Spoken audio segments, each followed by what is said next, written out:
और साथ ही साथ प्रोजेक्ट पे फोकस किया है कि कौन सा बना रहे हो नेल के लिए। नहीं, पर सोच जो रहे हैं एमएल का ही बना है। अब एमएल में जैसे आती है प्रिडिक्शन बना सकते हैं कुछ, हम्म। या फिर वही अपना जो हैंड जेस्चर्स वाला होता है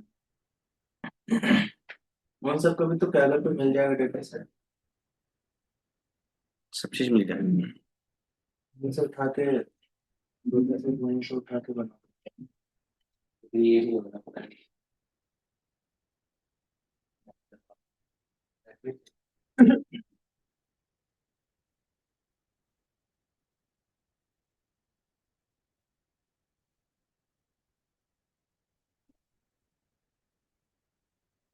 Canon का। एक बार रीड आउट किया था। तो पूछोगे क्या? नहीं। केएनएन के बारे में जो आपने कुछ पढ़ा? बताया।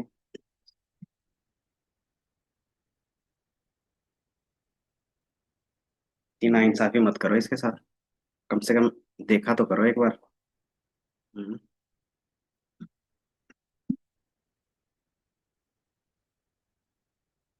ऐसे। हम्म,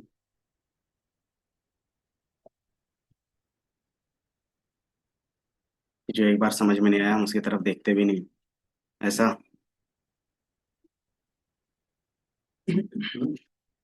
बताइए। देख रहे हो? ऑनलाइन था। क्लासिक था ना। तुम भी नहीं थे। ये तो ऑनलाइन नहीं था। मुझे खुद नहीं है। दर्द लग रहा है। क्यों? देखिए ना क्या बैंड है। अरे कल किसने कहा है समझ ना आ रहा। देख यार तुम तो रिलेटेबल। कोई नहीं। अब रिकॉर्ड हो रही है तो अब क्लास के बाद बात करना। ठीक है। अब क्लास में फोकस करो।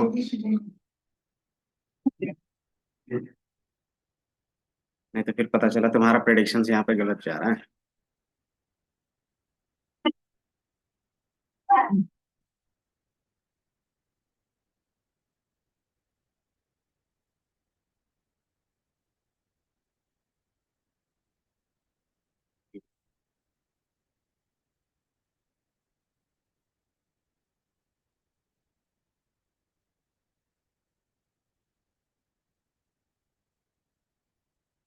तो कल परसों तुम्हारे पास टाइम है। तो फाइनल प्रोजेक्ट के लिए बना लो अपना कि किस में बनाना है क्या बनाना है। क्योंकि नहीं कि जो बना लोगे कल परसों तो वही चीजें रहेंगी। बट क्या है एक माइंडसेट क्रिएट हो जाएगा कि हाँ कौन सा हमें क्रिएट करना है। ठीक है। डेटा तो ले नहीं रहा है। हम्म। किसका बना रहा है ये? क्या होगा? इसमें प्रिडिक्शन करवाऊंगा मैं कि कौन कौन सी जॉब प्रोफेशन में दिक्कत होगी एआई करने के बाद।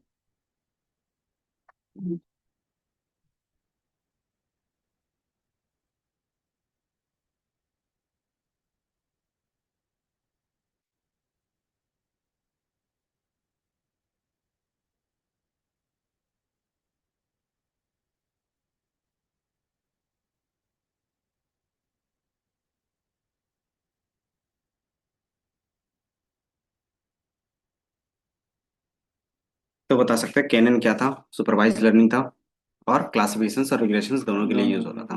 है ना? कल मतलब वो भेज दीजिएगा। हम्म। मशीन लर्निंग के अंदर क्लास में जाओगे ना तो क्लास के अंदर तुम्हें इस तरीके से दिखेगा मॉड्यूल मॉड्यूल करके। ठीक है। गिटहब पे एमएल पे गए? ये बता। एमएल पे जाओगे उसमें एक एमएल का क्लास होगा, क्लास के अंदर सारी चीजें हैं। ठीक है। जब प्रोजेक्ट बेस पे रहेगा तो प्रोजेक्ट वाला दिख करवाते हैं, और जो नॉर्मली टॉपिक वाइज है आपको यहाँ पे भी दिख जाएगा। ठीक है, इंडिविजुअल। हाँ।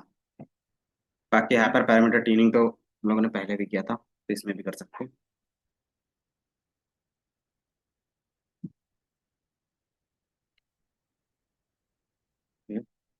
ये किस टाइप का एमएल था? तो हमने बताया था ये लेजी लर्नर होता है, इंस्टेंस बेस होता है। इंस्टेंस बेस का मतलब क्या हो गया कि इसमें ट्रेनिंग का कुछ नहीं रहता है ना। इसमें आप सिर्फ क्या करते हो, स्टोर करते हो training data, use it directly. ठीक है। तो ये दो टाइप के आप बोल सकते हैं इसको। ठीक है। इसमें सिंपल हमारे हमारे पास क्या था कि आपको एक के की वैल्यू देनी होती थी। के होता क्या था कि number of nearest data point कितना रखना है ना। तो वो हम खुद से डिसाइड करते थे, है ना। देन अगर आपको खुद से नहीं डिसाइड करना तो हम आगे जाके क्या एल्बो मेथड देखेंगे, ठीक है। उसके अलावा कि हम लोग इसमें डिस्टेंस कैलकुलेट करते थे हर एक डेटा पॉइंट से। तो डिस्टेंस कैलकुलेट करने के लिए हमारे पास क्या थे, तीन फॉर्मूलाज था। कौन कौन सा? हम्म, हम्म, और मीन कॉस की। मीन कॉस की क्या था, जनरलाइज वर्जन था। दोनों का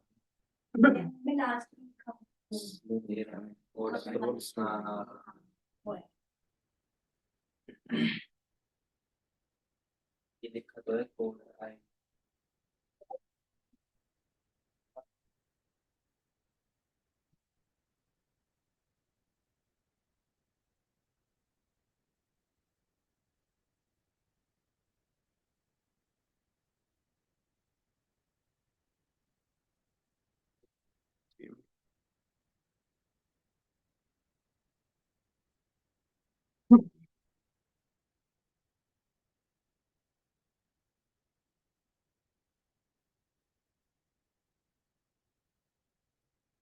इसमें ऐसा कुछ था नहीं, बाकी स्ट्रीमलीट का कोड और बाकी चीजें थी।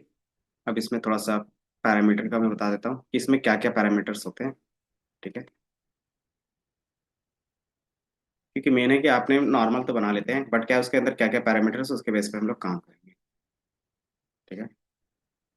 तो के एन एन एस के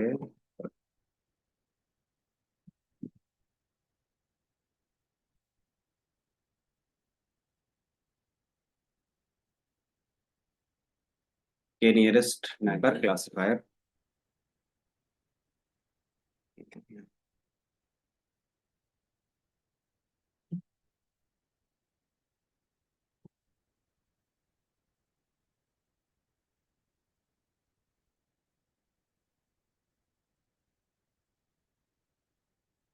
प्रिंट स्क्रीन।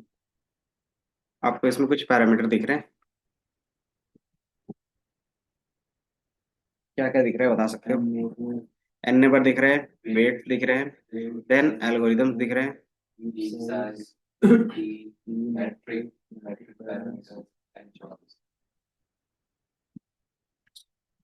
ठीक है।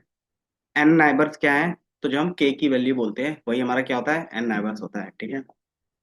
एल्गोरिदम क्या होता है कि बेसिकली जो डिस्टेंस कैलकुलेशन होगा उसको भी कैलकुलेट करने के लिए जो हम तीन फार्मूला लगा रहे हैं उसको भी थोड़ा सा क्या और स्पीड कर सकते हैं, ताकि क्या हो अगर डेटा ज्यादा रहेगा तो हम क्या करेंगे, फास्ट कैलकुलेशन कर पाएंगे।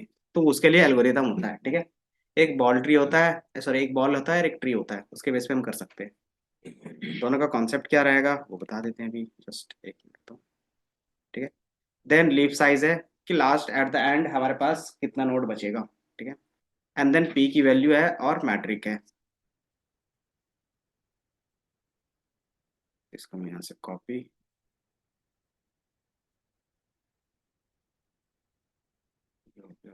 कॉपी, इसको हम यहाँ पे कर लेंगे। लैपटॉप स्लो क्यों है?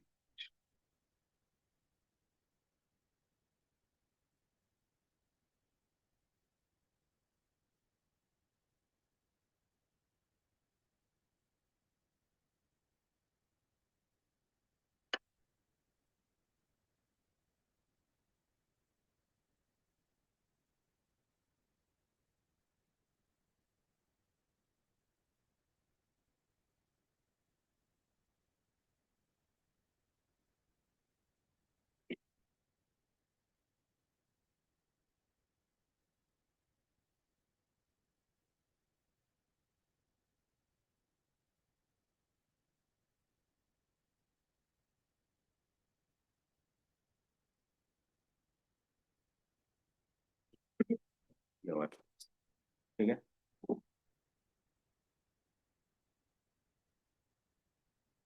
इसमें आपको दिख रहा होगा कि कितने नाइबर्स रखने हैं वो आप अपने हिसाब से डिसाइड करते हो। दूसरा हमारे पास एल्गोरिदम, एल्गोरिदम है क्या, ठीक है। एल्गोरिदम किधर का, ये दिख रहा है। एक ऑटो रहेगा, एक बॉल ट्री रहेगा, एक केडीटी रहेगा, और एक ब्रूट फोर्स रहेगा। ठीक है। ब्रूट फोर्स का मीनिंग आपको पहले से ही पता होगा, क्या होता है? नहीं। एक वो होता है ब्रूट फोर्स एल्गोरिदम सुना है? जो जबरदस्ती लगी वो, जब वो आता है हैक करके तो प्रूफ को उसका यूज हाँ, कि आपको नहीं पता तो आप हर एक कॉम्बिनेशन चेक करते जा रहे हो, हर एक है ना? चीज पे कि आप क्या कर रहे हो, हर एक चीज को चेक करते जा रहे हो, चाहे आपको रिजल्ट आ रहा है या नहीं आ रहा, है ना? तो उसी चीज को हम लोग ब्रूट फोर्स एल्गोरिदम बोलते हैं। ठीक है। उसके अलावा अगर आप देखोगे तो हमारे पास एक केडी ट्री था और एक बॉल ट्री था। ठीक है। केडी बॉल ट्री का मतलब सिंपल अगर आप समझोगे, अगर इमेज होगा यहीं पे, ये रहा। ठीक है। आपको यहाँ पे दो इमेज दिख रहे होंगे। ठीक है। इस इमेज में से पहला जो है, सेम डिस्टेंस फॉर्मूला ही कैलकुलेट होगा इसमें भी और इसमें भी। ठीक है। ये हमारा बॉल ट्री है और ये हमारा केडी है। ठीक है। दोनों में डिफरेंस क्या होगा? तो सिंपली कि मुझे जो कैलकुलेट करना है वो कितने नंबर ऑफ डेटा पॉइंट्स लेने हैं। तो आप देखोगे ये क्या करता है, इंटरनली यूज करता है एक रेडियस का, कि जो भी आप डेटा पॉइंट ले रहे हो, है ना, तो क्या करेगा, ऑटोमेटिकली एक नॉर्मल रेडियस लेगा। ठीक है। अब उस रेडियस को कितना रखेगा वो, जब तक वो एक नॉर्मल रेडियस रखता है, एंड देन रेडियस के बेस पे क्या करता है, क्रिएट करेगा। जैसे क्रिएट करेगा इसके अंदर क्या रहेगा, कुछ ना कुछ डेटा पॉइंट्स आ जाएंगे, है ना? और चूंकि आपने के की वैल्यू अगर क्या रखा है, 5 रखा है, तो जब तक ये फुलफिल नहीं करेगा तब तक ये रेडियस बढ़ाता जाएगा, है ना? तो मान लो ये 5 यहाँ तक किया और इसका रेडियस यहाँ तक हो गया। ठीक है। अब इससे क्या बेनिफिट रहेगा,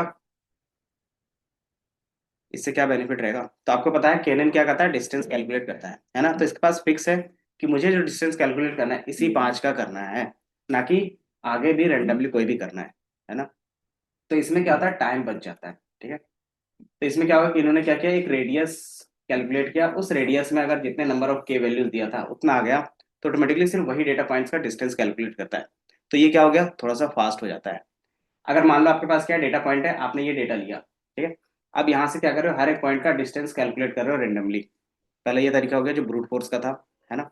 दूसरा तरीका ये कि आपने एक रेडियस लिया, उसके में पॉइंट्स आ गए, अब उसके बेस पे डिस्टेंस कैलकुलेट कर रहे हो। तो ये क्या होगा, आपको टाइम कम लगेगा। ठीक है। तो ये हमारा क्या हो गया, बॉल ट्री। ठीक है, और कुछ नहीं। दूसरा हमारे पास रहता है केडी ट्री, जो एक क्या बोलते हैं, डिसीजन ट्री का रहेगा रहेगा ठीक है। डिसीजन ट्री क्या रहता है, बता सकते हो?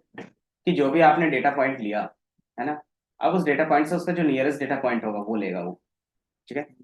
नियरेस्ट ले लिया, देन नियरेस्ट लेने के बाद देखेगा कि हमारे पास इस डेटा पॉइंट से और इस डेटा पॉइंट से नियरेस्ट कौन है। अगर इसके नियरेस्ट कोई दूसरा पॉइंट है तो उसको ले लेगा, अगर इसके नियरेस्ट कोई दूसरा पॉइंट है तो उसको ले लेगा। ठीक। तो इससे क्या बेनिफिट होगा, कि ये तब तक इस तरीके से करता जाएगा जब तक के का नंबर जस्टिफाई नहीं होता। अगर 5 बोला है, तब तक इस तरीके से 5 की वैल्यूज नहीं देख लेगा ट्री के बेस में, तब तक वो क्या करेगा, ब्रांच बनाता जाएगा, और जैसे मिल जाएगा वहीं पे स्टॉप हो जाएगा, एंड देन आपको रिजल्ट शो कर देगा। ठीक है। तो ये सिर्फ क्या होता है, इंटरनली जो हमारा एल्गोरिदम चल रहा है, कौन सा, तो डिस्टेंस फार्मूला का, उसको थोड़ा सा फास्ट वे में करने के लिए रहता है एल्गोरिदम। ठीक है। तो ये हमारा क्या रहा है, केडी ट्री रहेगा और दूसरा बॉल ट्री का रहेगा। ठीक है। आप एग्जाम्पल भी देखोगे इंटरनेट पे तो यही सारी चीजें दिखेंगी, केडी ट्री एल्गोरिदम्स और बॉल ट्री,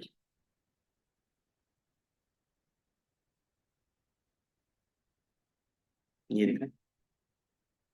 तो केडी ट्री आपका जो होता है लीफ वाइज चलता है, मतलब एक तरीके से बोल सकते हैं बाइनरी ट्री के बेस पे चलता है। ठीक है। केडी ट्री और बॉल ट्री। आप पूछोगे ये याद रखने की जरूरत है, तो नहीं, आपको सिर्फ ये याद रखना है इंटरनली कि हमारे पास जो डेटा पॉइंट्स है नियरेस्ट ज्यादा किसके बेसिस पे है ना? उससे आप क्या कर सकते हो, इंटरनली कैलकुलेट कर सकते हो। ये सिर्फ क्या करता है, आपके डिस्टेंस फार्मूला को थोड़ा सा स्पीड कर देता है। ठीक है। यहाँ पे भी देखोगे सेम इमेज के बेस पे आपको दिख जाएगा। ठीक है? तो एक ये हमारे पास क्या है, सर्कल के बेस पे ये तब तक सर्कल बनाता जाएगा जब तक उसको मिनिमम नंबर ऑफ पॉइंट्स ना मिल जाए, के की वैल्यू। ठीक है। और ये तब तक डिवाइड करता जाएगा ना, तब तक नियरेस्ट पॉइंट फाइंड करता जाएगा जब तक उसको जितने के नंबर है वो फाइंड ना हो जाए। ठीक है। बाकी इसमें ऐसा कुछ है।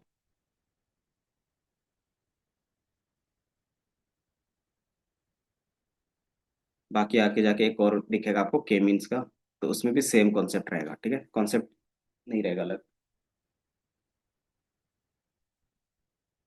बाकी इसका मैसेजेस चलिए, ताकि क्या हो, एग्जाम्पल आपको समझने में।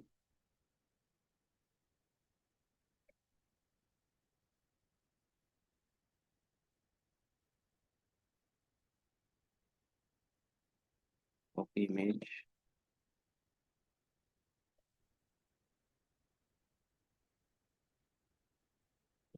आता है, ठीक है, ये कॉपी हुआ नहीं तो थोड़ी देर बाद देख लेंगे, ठीक है। एंड देन वही चीज को हम क्या कहते हैं, मैनिपुलेट करते हैं। मैनिपुलेट करने से क्या होता है कि आपके एक्यूरेसी में इम्पैक्ट पड़ता है, या तो एक्यूरेसी इंक्रीज होगी या तो डिक्रीज होगी, है ना। और अगर सेम है तो मतलब क्या है कि हमारा जो बेस्ट था वही था, नॉर्मल ही था, है ना। तो इसमें हम कैसे हाइपर पैरामीटर ट्यूनिंग करते थे, पिछले क्लास में बताया था। हाइपर पैरामीटर ट्यूनिंग करते थे, वो कैसे करते थे, पहला मैनुअली कर सकते हो, वैल्यू जिस तरीके से यहाँ पे रख रही है मैनुअली था, है ना। यही चीज आप क्या कर रहे थे, दो कॉन्सेप्ट यूज कर रहे थे, याद है कौन कौन सा, ग्रिड सर्च और रैंडम सर्च, है ना। तो दोनों में से कोई भी यूज कर सकते हो। तो इसमें क्या था कि आप अलग अलग इनके पैरामीटर्स डिफाइन कर सकते हो और उसको क्या कर सकते हो यहाँ पे यूज कर सकते हो, ठीक है। तो पहला ग्रिड सर्च के थ्रू किया है और दूसरा रैंडम सर्च के थ्रू कर दिया है, ठीक है। ग्रिड सर्च और दूसरा आपको रैंडम सर्च नहीं है, अच्छा ग्रिड सर्च का ही है। तो दूसरा भी रैंडम सर्च क्या होता है, सिर्फ रैंडम सीवी होता है और उसमें नंबर ऑफ कितने आपको क्या चाहिए, फिट चाहिए होगा, ठीक है, कि कितने आप मॉडल को ट्रेन करना चाहते हैं, ठीक है। तो ये हम लोगों ने देखा था, पिछले क्लास में रन हुआ था ना। बाकी मैंने बोला था कि अब जितने भी मॉडल होंगे, अब एक बार हम सारा मॉडल पढ़ेंगे एंड देन उसी के बेस पे क्या करेंगे, सबका कॉम्बिनेशंस बना के एक प्रोजेक्ट फाइनल बनेगा, ठीक है। क्योंकि सब में क्या होगा, सारी चीजें सेम होगी कोड लेवल पे, ठीक है। तो जो हमारे पास सेकंड इसके बाद मॉडल आएगा वो रहेगा SVM, ठीक है, सपोर्ट वेक्टर मशीन्स, ठीक है। इन फ्यूचर जब आप जाओगे तो आपके पास क्या रहेगा कि अलग अलग एल्गोरिदम का क्या है कि मैंने एक इमेज यहीं पे रखा है, ठीक है, कि कौन सा एल्गोरिदम क्या एक्यूरेसी दे रहा है, किस टाइप के डेटा है, ठीक है। तो यहाँ पे देखोगे ये इनपुट डेटा है। जब आप इनपुट डेटा का आप क्या करते हो, स्कैटर प्लॉट बनाते हो, तो आपको कुछ इस तरीके से दिखेगा, ठीक है। तो मान लो मेरे पास एक डेटा इस तरीके से है, जो क्या हो रहा है, इस तरीके से सेपरेट हो पा रहा है ना। दूसरा डेटा जो है वो इस तरीके से सेपरेट हो पा रहा है और तीसरा जो डेटा है वो कुछ इस तरीके से सेपरेट हो रहा है ना। क्लासिफिकेशंस के लिए तो आप कैनन जब यूज करोगे, ये हमारा क्या है कैनन, सॉरी कैनन का अगर जब यूज करोगे तो ये कुछ इस तरीके से क्या करेगा, अपना डिस्टेंस बनाएगा। और जब आप इसको विजुअलाइज करोगे एरिया के बेस पे प्लॉटिंग का, जो एरिया प्लॉटिंग भी होता है वो आगे देखोगे, तो उसमें क्या रहेगा कि आपको ये एक्यूरेसी दे रहा है। यही चीज हम लीनियर रिग्रेशन में यूज करते हैं। अगर आपका इस तरीके से पैटर्न है तो वो सिर्फ क्या करता है, लाइन ड्रॉ करता है ना। और लाइन के बेस पे ये कभी भी सेपरेट नहीं होगा, मतलब एक्यूरेसी आपका हमेशा लो रहेगा, ठीक है। आगे जाके हम लोग यही चीज एसबीएम में भी देखेंगे। एसबीएम में भी क्या है, सेम तरीके से सेपरेट होता है। इसमें क्या डिमेरिट था, केएनएन में क्या डिमेरिट लग रहा था, तो अगर देखोगे तो ये क्या था, उसके बाद के जो एरिया थे वो भी कवर हो रहा था, है ना। तो हो सकता है इधर का डेटा एक तरीके से सही भी हो सकता है और हो सकता है गलत भी होगा, है ना। तो इन्होंने क्या किया है, एसबीएम में देखोगे तो बाउंड्री टाइप का बन जाता है कि जितना आपका डेटा है उसी के बीच में आ रहा है तो वो वही क्लास का चला जाएगा, है ना। तो एक बाउंड्री टाइप का बन रहा होगा। गौसियन में भी यही बन रहा है, गौसियन नई बाइस सुना है, नई बाइस प्रोबेबिलिटी थ्योरम। नई बाइस क्या था, कंडीशनल प्रोबेबिलिटी क्या था, P of A bar P, तो क्या होता था। एक की प्रोबेबिलिटी दूसरे की कंडीशन पे डिपेंड करती है। तो सिंपल सी बात है कि जो भी हम प्रोबेबिलिटी निकाल रहे हैं क्या वो कोई कंडीशन पे डिपेंडेंट है या नहीं है। अगर वो कंडीशन चेंज होगा तो हमारी प्रोबेबिलिटी भी चेंज होती है ना। तो जब हम कंडीशन के बेस पे कोई भी प्रोबेबिलिटी निकालते हैं तो वही हमारा कंडीशनल प्रोबेबिलिटी होती है, ठीक है। और वही चीज के अलग अलग वेरिएंट होते हैं, तो उसमें से उसका एक वेरिएंट कौन सा होता है, तो नई बायस होता है, ठीक है। जो एल्गोरिदम नई बायस के बेस पे करते हैं वही होता है। तो इसमें गॉसियन होता है जो हम लोग यूज कर रहे हैं, ठीक है। उसके बाद आप क्या करोगे, न्यूरल नेटवर्क, जिस तरीके से हमारा ब्रेन काम करता है उस तरीके से, तो ये भी न्यूरल नेटवर्क लीनियर वाला है तो काम नहीं कर रहा है। नई बायस का अलग वेरिएंट, क्योंकि इसमें गॉसियन और नई दोनों में क्या डिफरेंस रहेगा, ये क्या रहेगा, जो इसमें डेटा रहेगा वो नॉर्मली डिस्ट्रीब्यूटेड नहीं भी रहेगा तो चलेगा, और इसमें क्या होता है नॉर्मल डिस्ट्रीब्यूशन का होता है, ठीक है। बस इतना ही डिफरेंस रहता है। देन ये अलग मेथड है। फिर आगे जाके देखोगे डिसीजन ट्री, अभी तक का जो परफेक्ट काम करता है, मतलब मशीन लर्निंग में जो परफेक्ट काम करता था, डिसीजन ट्री काम करता था, मतलब हर एक मॉडल के अलावा सबसे परफेक्शन इसी में रहता था, है ना। देन इसके बाद देखोगे रैंडम फॉरेस्ट। रैंडम फॉरेस्ट है क्या? तो डिसीजन ट्री का ही आप बोल सकते हो तरीके से एडवांस वर्जन। उसके बाद आप जो देखोगे एडा बूस्ट देखोगे, कैटा बूस्ट देखोगे, ये सारी चीजें यहाँ पे दिखेंगी, ठीक है। और एडा बूस्ट कैटा बूस्ट है क्या? तो डिसीजन ट्री का ही थोड़ा सा एडवांस है, ठीक है। क्योंकि हमें पता है कि डिसीजन ट्री अच्छे से काम करता है, रियल वर्ल्ड प्रॉब्लम के बेस पे काम कर रहे हैं, तो इसी को थोड़ा सा एडवांस करते हो गया। और इसी चीज को जब हम एडवांस करते हैं तो वही चीज हमारा असेंबल टेक्निक्स कहलाता है, ठीक है, जिसके बाद का रहेगा, ठीक। तो सब में क्या है कि देखोगे पैटर्न के बेस पे क्या कर रहा है, सबकी एक्यूरेसी या फिर बोल सकते हो डिसीजन बाउंड्री अलग अलग बन रही है, ठीक है। कि हर एक एल्गोरिदम का डिसीजन बाउंड्री अलग बनता है ना? तो इस डिसीजन ट्री का ही अब बताओ इसमें से बताओ कौन सा एल्गोरिदम, कितने एल्गोरिदम हम याद रखेंगे? एक। एक नहीं, 8 से 10 तो आपको मशीन लर्निंग में पता होना चाहिए, जो हम लोग देख रहे हैं। क्यों पता होना चाहिए? क्योंकि इंटरव्यू में पूछ लेते हैं। इसके अलावा कहीं पे भी कोई यूज नहीं है। यूज जब आप मशीन लर्निंग के लिए क्या करोगे, स्क्रैच से मॉडल बनाओगे, और ये बहुत कम चांस रहता है आप, ठीक है। बट क्या है, चांस इसका भी रहता है अभी भी, है ना। तो ये चीज़ क्या रहेगा, आपको थोड़ा पता होना चाहिए इंटरव्यू लेवल पे। और जब आप चैट जीपीटी या किसी चीज़ को ट्यूनिंग करते हो, तो ट्यूनिंग में एक चीज़ आता है, वो आता है पैरामीटर, है ना। और पैरामीटर में क्या क्या चीज़ होती है वो आपको तभी पता चलेगा जब आप एल्गोरिदम के बारे में जान रहे हैं, है ना। जैसे मैंने बता दी केएनएन, केएनएन में क्या होता है, के नाइबर्स होते हैं। अब आपको उस पैरामीटर के बारे में कैसे पता चलेगा के नाइबर्स होते क्या है और उसका काम क्या है? हम्म, इसमें था एक के नाइबर्स। बताओ युवराज, अभी दिखाया था, भूल गए? हम्म, दिखाया था अभी,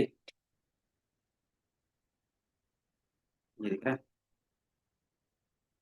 के नाइबर्स में दिखाया था, एन नाइबर्स क्या था ये? यही के ड्राइवर्स का होता है। के की वैल्यू। अब के की वैल्यू होता क्या है कि हम डेटा पॉइंट के कितने नियरेस्ट वैल्यू के बेस पे कैलकुलेट करना चाहते हैं, है ना।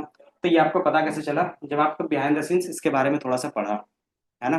तो यही चीज रहेगा, कोई भी चीज आप यूज करोगे, आप उसको और भी अच्छे तरीके से क्या कर सकते हो, इंप्रूव कर सकते हो। कब? जब आप उसके बारे में थोड़ा सा जानते हो, है ना।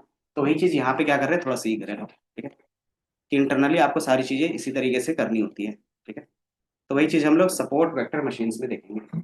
अब इसमें क्या था, कुछ वर्ड्स है, सपोर्ट वेक्टर मशीन्स, ये सारी चीजें होती क्या है, तो वो सारा चीज हम लोग यहाँ पे देखेंगे, ठीक है। इसके अलावा इसके अंदर कॉन्सेप्ट आएगा डिसीजन बाउंड्री का, ठीक है, सपोर्ट वेक्टर्स का, हाइपर प्लेन का, देन कर्नल्स का और मार्जिन का, ठीक है। तो ये सारे क्या है, कॉन्सेप्ट हैं। अब इसको कैसे देखेंगे, तो सिंपली एक ही इमेज के बेस पे सारा चीज देख सकते हैं, ठीक है। अब मेरे पास सिंपल एग्जांपल लेते हैं लॉजिस्टिक रिग्रेशंस का, ठीक है। लॉजिस्टिक रिग्रेशंस में हम लोग कैसे बनाते थे क्लासिफिकेशंस, याद है? कैसे कर रहे थे लॉजिस्टिक रिग्रेशंस में? इक्वेशंस, लाइन इक्वेशन, सिंपल, है ना। और हमारे पास मान लो कुछ इस तरीके से डेटा पॉइंट है और क्लासिफिकेशन हम यूज कर रहे हैं, ठीक है। अब वो लाइन ही बना देता था, है ना। अब वो लाइन इस तरीके से भी हो सकता है,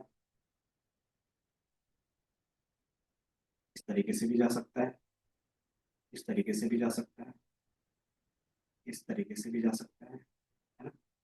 तो मान लेते लाइन 1, 2, 3 और 4, ठीक है। लॉजिस्टिक रिग्रेशन सिंपली क्या करेगा, लाइन के बेस पे सेपरेट करेगा, है ना। अब इसमें से कौन सा लाइन होगा, तो वो सिंपली जिसके बेस पे एक इक्वेशन मिल जाता है वही रहेगा, ठीक है। तो हो सकता है कि वो इक्वेशन सी ला के दे दे, हो सकता है ये इक्वेशन सी ला के दे दे, है ना। हो सकता है ये ला के दे दे, या तो मान लो ये रेड वाला है, ये ला के दे दे, है ना। अब आपको क्या लगता है कि कौन सा इसमें से बेस्ट लाइन होगा? क्यों? जीरो से मतलब डिवाइडेड अच्छे से कर हम्म, दोनों डेटा क्यों? अगर 4 वाला लेंगे तो क्या प्रॉब्लम आएगा? आउटलाइन।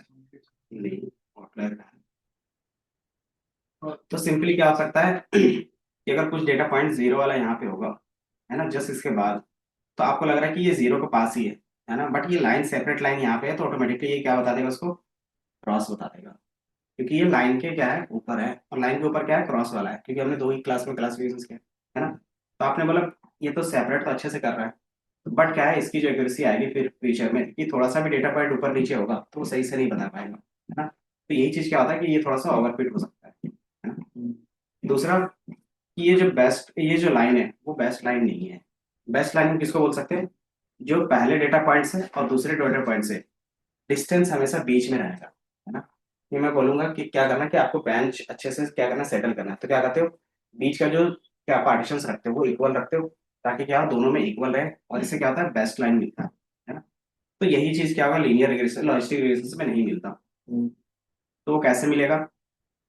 तो सिंपली आप क्या करते हो, कलेक्ट करते हो डेटा पॉइंट्स, कि जो मेरा एक लाइन बनेगा डिसीजन बाउंड्री का लाइन बनेगा, वो उसी जगह पे बनेगा जहाँ पे क्या होगा, जो पहले वाले क्लास का डेटा पॉइंट होगा और जो दूसरे वाले डेटा पॉइंट्स का क्लास होगा उसके मिडिल का। सिंपल। तो वो कैसे फाइंड करेंगे डेटा पॉइंट्स? तो आप रेंडमली इसके बीच में क्या करते हो, एक लाइन रखते हो, है ना। और ये लाइन क्या होता है, लूप के बेस पे नीचे जाता है और ऊपर जाता है, ठीक है।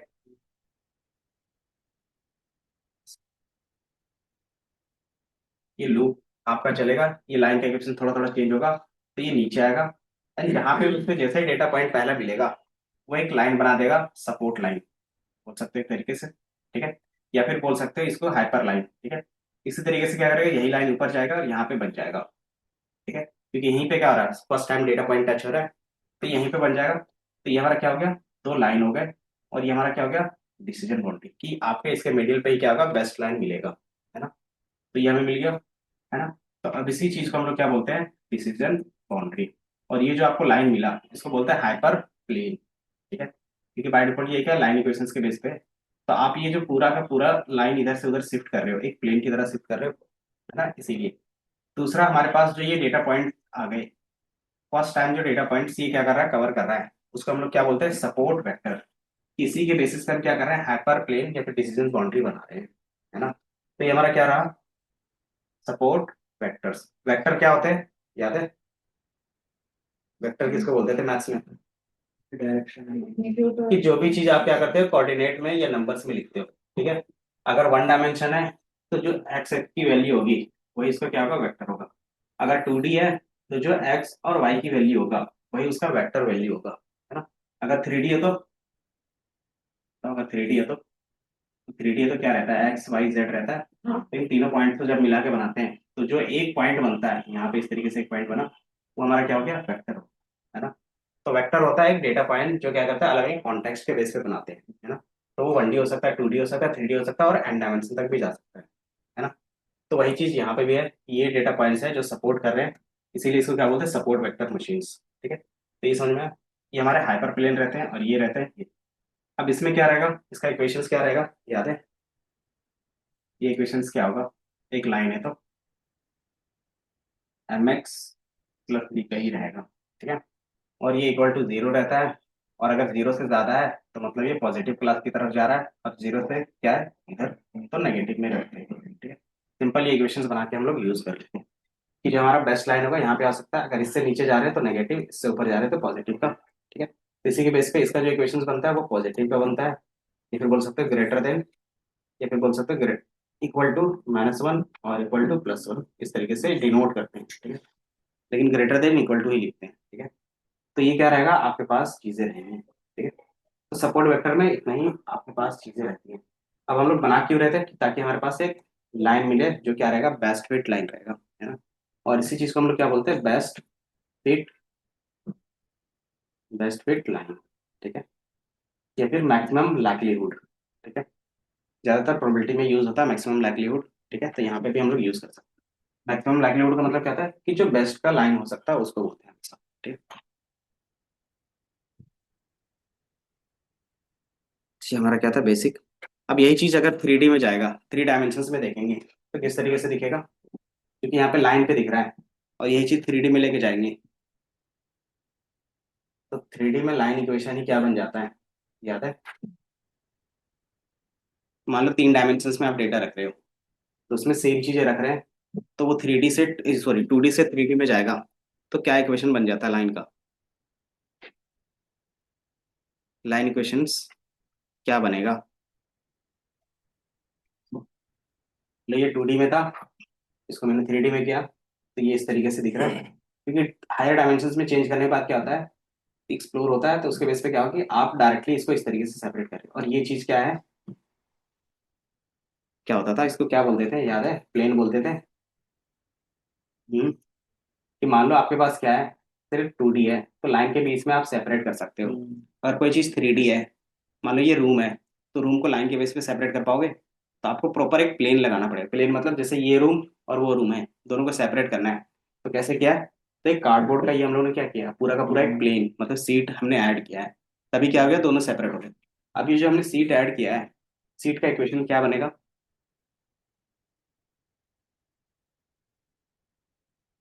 हम्म, अगर थोड़ा सा हम लोग लगाएंगे, अगर यहाँ पे मान लो ये सीट है, ये क्या है, ईंट से बना है। तो आप इस तरीके से एक लाइन देते थे, फिर दूसरा लाइन, फिर तीसरा लाइन, चौथा लाइन, पांचवा लाइन, इस तरीके से क्या करते थे, मल्टीपल रेज करते जाते, तो वो ऊपर में क्या होता था, पूरा एक बाउंड्री बन जाता था, है ना? तो जो आप ये कर रहे हो, तो ये चीज क्या था, सिंगल सिंगल लाइन इक्वेशन था। अब इसी को कंबाइन कर दिया तो क्या बना, प्लेन ही बन गया। ठीक है। तो लाइन का इक्वेशंस को हम क्या करते हैं, जब हमारे पास मल्टीपल लाइन होता है, मतलब ये मल्टीपल लाइन ऐड होगा, तो वही हमारा प्लेन का इक्वेशन बन जाता है। ठीक है। तो 9th 10th में था ना शायद, था या नहीं था? तो लाइन का इक्वेशन ही प्लेन का इक्वेशन बनता है। तो प्लेन का इक्वेशन किस तरीके से दिखेगा, क्योंकि मल्टीपल इक्वेशन है, तो मल्टीपल वैल्यूज कैसे स्टोर करते हैं, एक्सेल पे, सॉरी, इस पे पाइथन में कैसे स्टोर करके रखते थे, याद है? डेटा फ्रेम में, है ना? इसी तरीके से रखते थे डेटा फ्रेम में।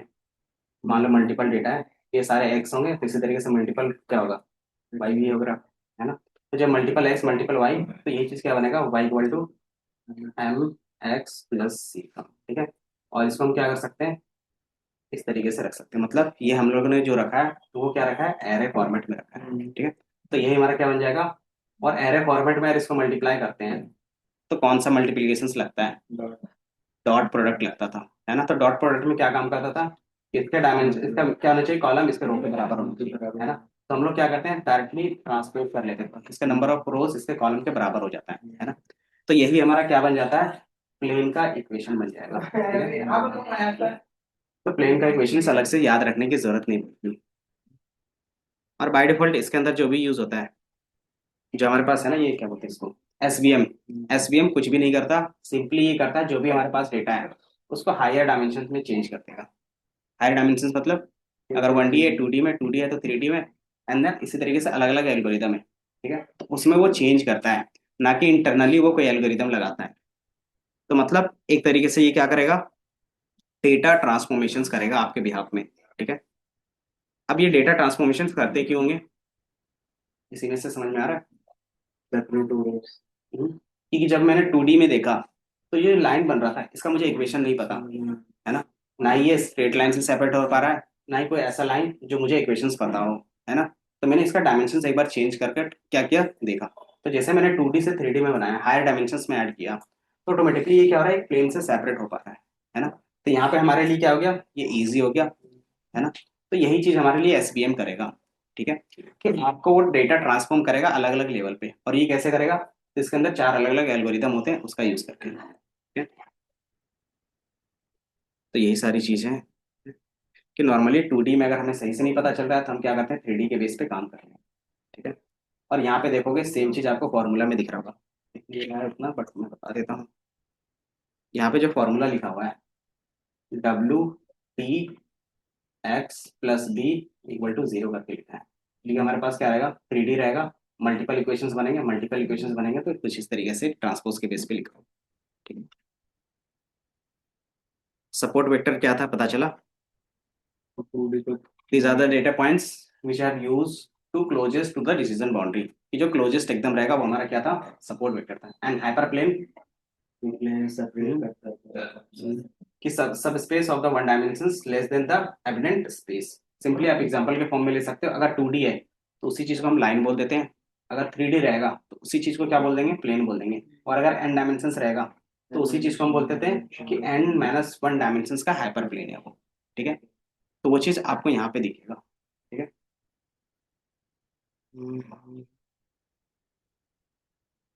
अब इसका वर्किंग, कि ये एल्गोरिदम काम कैसे करता है, एक तरीके से स्टेप।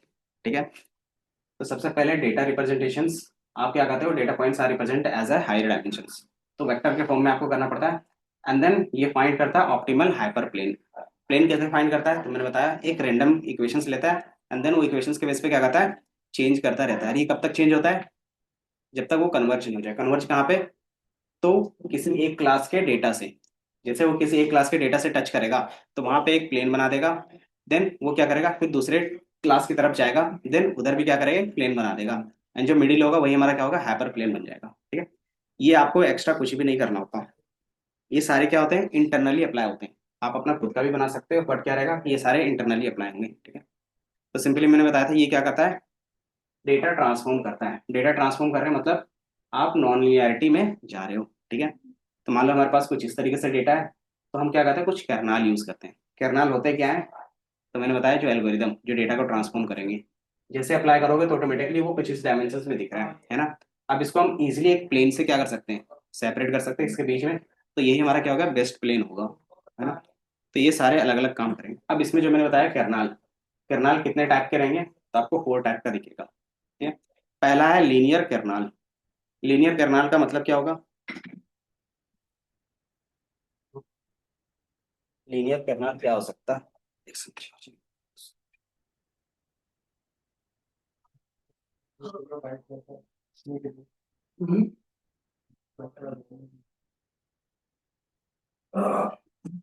बाहर पे सो जाएगा, अभी सो जाएगा। रुकने का क्या दिमाग को ये लगेगा ना कि हाँ हाँ हाँ, तो पढ़ रहे हैं। उस तो सारी दिमाग में से। और बता तेरे को ये लो फाइट खाती है। कुतिया नहीं है। जंगल में मंगल ने काट दिया भाई। वो कुतिया के यहाँ क्या कर रहा है? बहुत ज्यादा तंगी की है। पिछले दिन मैं छेड़ा पर फाइट करनी सही था।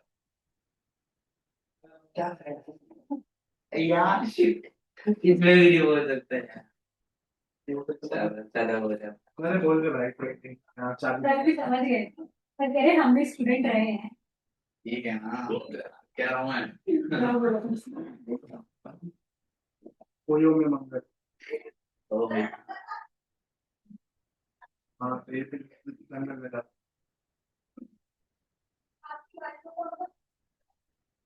आपको तो ठीक घर पे कोई नहीं है क्या? बस ये आया। हमारे पापा करते ही खड़े हैं। अरे वो वाला गाना था ना एक, वो क्या था कि भाई ने मुझे घर में बुलाया, भाई ने मारा, बाप ने मारा। लेकिन अपने बाबू आपके बाबू आज तक कदम पड़े हुए चुके ना। मैं खा रहा हूँ बेटा, तो डिलीवरी देना आता है इस चीज की। मैं रख के लगाऊं।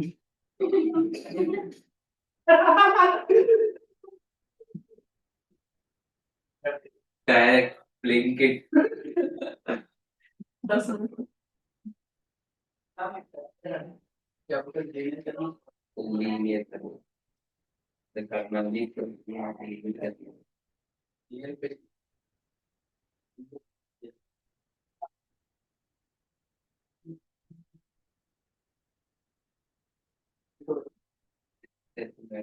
इसको करना पाजी तो कितना मैच ये वीडियो चल रहा है जी। मेरी है ना, ये साइड में जानवर वाले ये कौन टाइप कर रहे हैं इनको तो ले ले।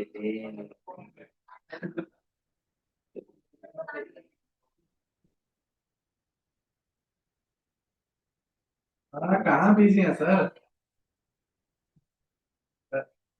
बोल रहे काय का समझ में आया?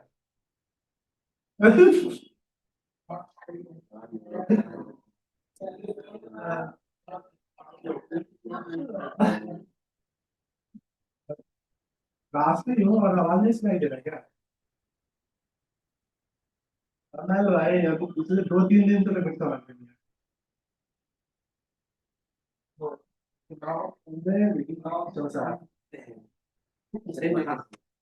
सर आलोक का फोन है सर, कहने की कुछ समझ में नहीं आ रहा। बोल के भाई। बोल दो ऑनलाइन की जगह पे ऑफलाइन आ जाए। और दूसरी चीज जहाँ पे नहीं समझ में आता वहां पे पूछा जाता है। और तीसरी चीज कि एक बार पूछा जाता है तो दूसरी बार खुद से भी पढ़ना होता है। अरे फोन में ही है। सर ऐसा कुछ सीन नहीं है सर, उसने खुद कॉल किया था सर। अच्छा, चलो कोई नहीं, ठीक है। कहाँ रख दिया? ठीक है। बताओ लीनियर कर्नल क्या था? तो मैं कुछ पेन, जो लीनियर इक्वेशन है ना वही है लीनियर कर्नल, ठीक है। तो जब आप क्या करते हैं एसवीएम को लीनियर रिग्रेशंस की तरह ट्रीट करवाना चाहोगे तो सिंपली उसका कर्नल चेंज करके लीनियर कर दोगे, ठीक है। तो ये ऑटोमेटिकली किसकी तरह बिहेव करेगा? तो लीनियर रिग्रेशंस की तरह बिहेव करेगा, ठीक है। और अगर आप क्या करते हो क्लासिफिकेशंस का प्रॉब्लम सॉल्व कर रहे हो तो इसी को लगा दोगे तो वो लॉजिस्टिक रिग्रेशंस की तरह बिहेव करेगा, ठीक है। तो जो पीछे वाला था अब वो यूज करने की जरूरत नहीं पड़ती, है ना। क्यों? क्योंकि अब थोड़ा सा क्या हो गया एडवांस चीजें आ गई, है ना। तो ये चीज क्या हो गया कि आप डायरेक्टली यहाँ से दोनों चीजें कर सकते हो। तीसरा, पॉलिनोमियल रिग्रेशंस भी आप लोगों ने देखा था, याद है ना। तो यहाँ पे सिर्फ पॉलिनोमियल लिख दोगे ऑटोमेटिकली क्या होगा जो पॉलिनोमियल रिग्रेशंस वहां पे था यहाँ पे डायरेक्टली यूज हो जाएगा, ठीक है। तो सिंपली उन्होंने क्या किया अलग अलग मॉडल्स को कंबाइन करके ना एक ही में डाल दिया है ना। किसके थ्रू? तो ये ट्रांसफॉर्मेशन मेथड के थ्रू। देन एक होता है रेडियल बेसिस, ठीक है। जो सबसे ज्यादा यूज होता है एसवीएम में रेडियल बेसिस होता है। रेडियल बेसिस है क्या? तो एक इक्वेशन होता है जिसका काम होता है कि जितना भी डेटा पॉइंट रहेगा, जैसे ये डेटा पॉइंट है, अब इसके आसपास जैसे ये डेटा पॉइंट है ये डेटा पॉइंट है सारे क्या है सेम है, तो वो क्या करेगा इससे एक रेडियस लेगा और उसी रेडियस से क्या करेगा इसकी तरफ चारों तरफ इस तरीके से बनाता जाएगा। जितना डेटा पॉइंट मिलता जाएगा वो क्या करेगा इस डेटा पॉइंट को लेगा और इसकी तरफ से इस तरीके से रेडियस बनाता है। और सारे रेडियस को जब मिलाएंगे तो कुछ इस तरीके से बन जाएगा लास्ट, है ना। तो ये क्या था नॉन लीनियर रेडियस की तरह बन जाता है, ठीक है। तो हर एक डेटा पॉइंट के बेस पे रेडियस रहता है तो आपस में कंबाइन करता है ना। तो जब हम लोगों ने देखा था फर्स्ट टाइम में तो यही इसी तरीके से दिखता था, है ना।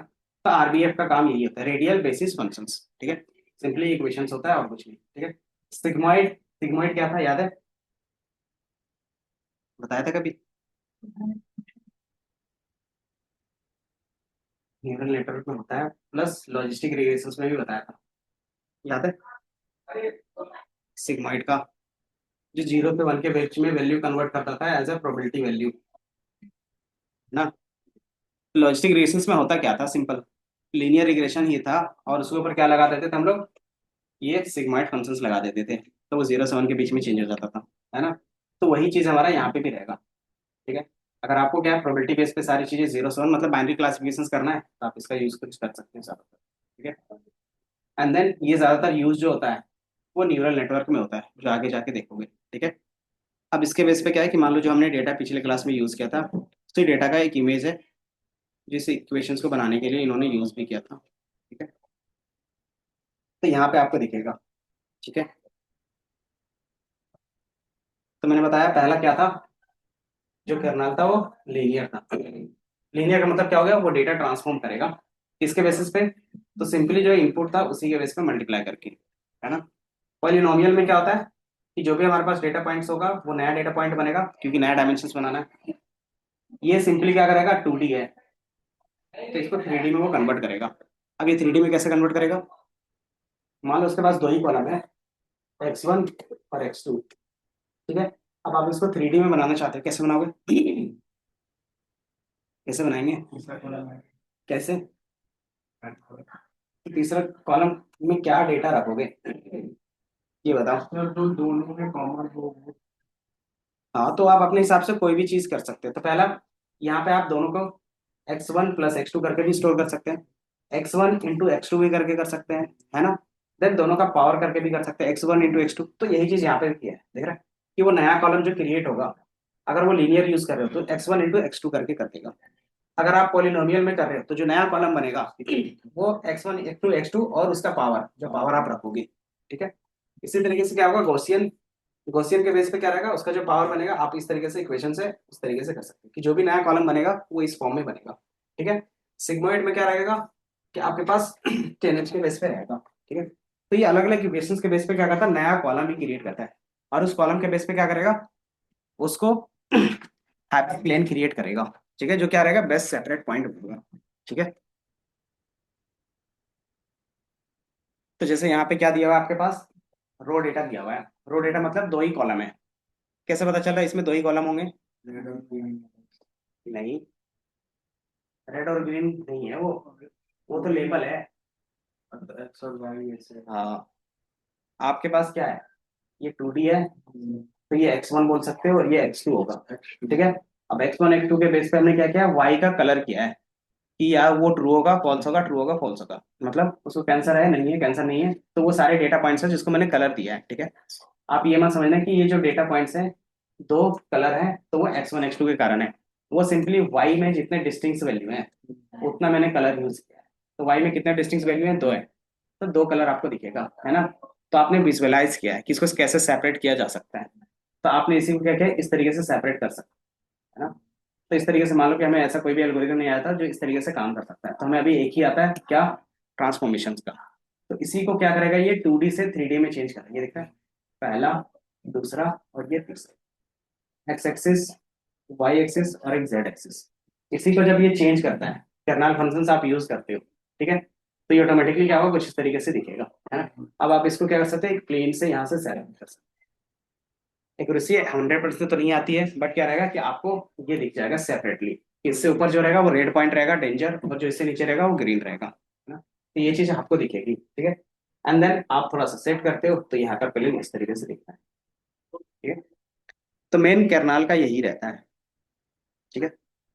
अब इसको यूज कैसे कर सकते हो, तो सिंपली क्या लिखते हैं, SVM, देन ब्रैकेट, और ये यूज हो गया, ठीक है।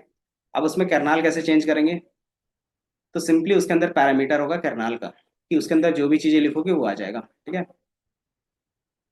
जैसे यहाँ पे क्या है, एग्जांपल दिया हुआ है, ठीक है। डिसीजन बाउंड्री अगर आप लीनियर रखते हो तो किस तरीके से सेपरेट करता है। अगर आप क्या करते हो, थोड़ा सा पॉलिनोमियल रखते हो तो थोड़ा सा कर्व बनता है। आप क्या करते हो, SVM में RBF रखते हो तो ये सर्कल बेस पे सारा बनेगा, ठीक है।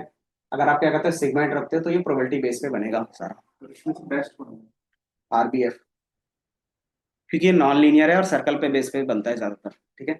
तो जैसे हम लोगों ने इसमें स्पेटल वाला यूज किया था अभी, कौन सा था, स्पेटल।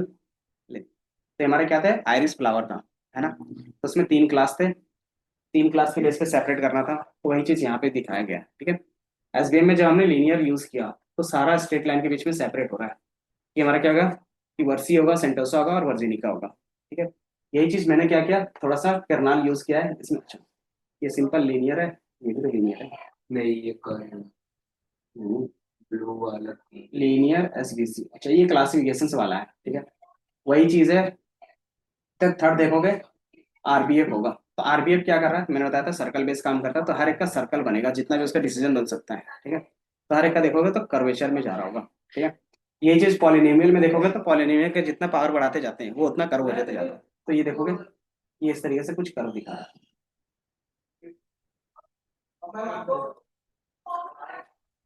तो ये कुछ इस तरीके से तीनों क्लास में सेपरेट कर पा रहा है ना। तो आपको दिखेगा या तो ये बेस्ट आंसर दे रहा होगा या तो ये दे रहा होगा, है ना। तो ये चीज हम क्या करते हैं, यूज कर सकते हैं, ठीक है। लेकिन हाँ, ये दोनों बेस्ट आंसर किसमें देगा, नॉन लीनियर में। ये याद रखना है, ठीक है, क्योंकि नॉन लीनियर में क्या काम कर रहे हैं ना। अगर लीनियर में है तो सिंपली लीनियर इक्वेशंस पे ही बेस्ट आंसर रहेगा, क्यों, क्योंकि उसमें सिंपल रहेगा, किसी को भी समझा सकते हो और इक्वेशन भी सिंपल रहता है ना। तो जब सेम एक्यूरेसी हमें लीनियर पे मिलेगा तो हम हायर मॉडल पे क्यों जाएंगे, हायर एल्गोरिथम पे, है ना। तो वो चीज भी हम लोग देखते हैं, ठीक है। अब इसमें कॉन्सेप्ट आता है मार्जिन का, कि जो डिसीजन बाउंड्री बन रहा है, चलो ठीक है, ठीक है। अब जो डिसीजन बाउंड्री बनेगा या तो इस तरीके से दिखेगा या तो इस तरीके से दिखेगा। दोनों में क्या डिफरेंस दिख रहा है, बता सकते हो।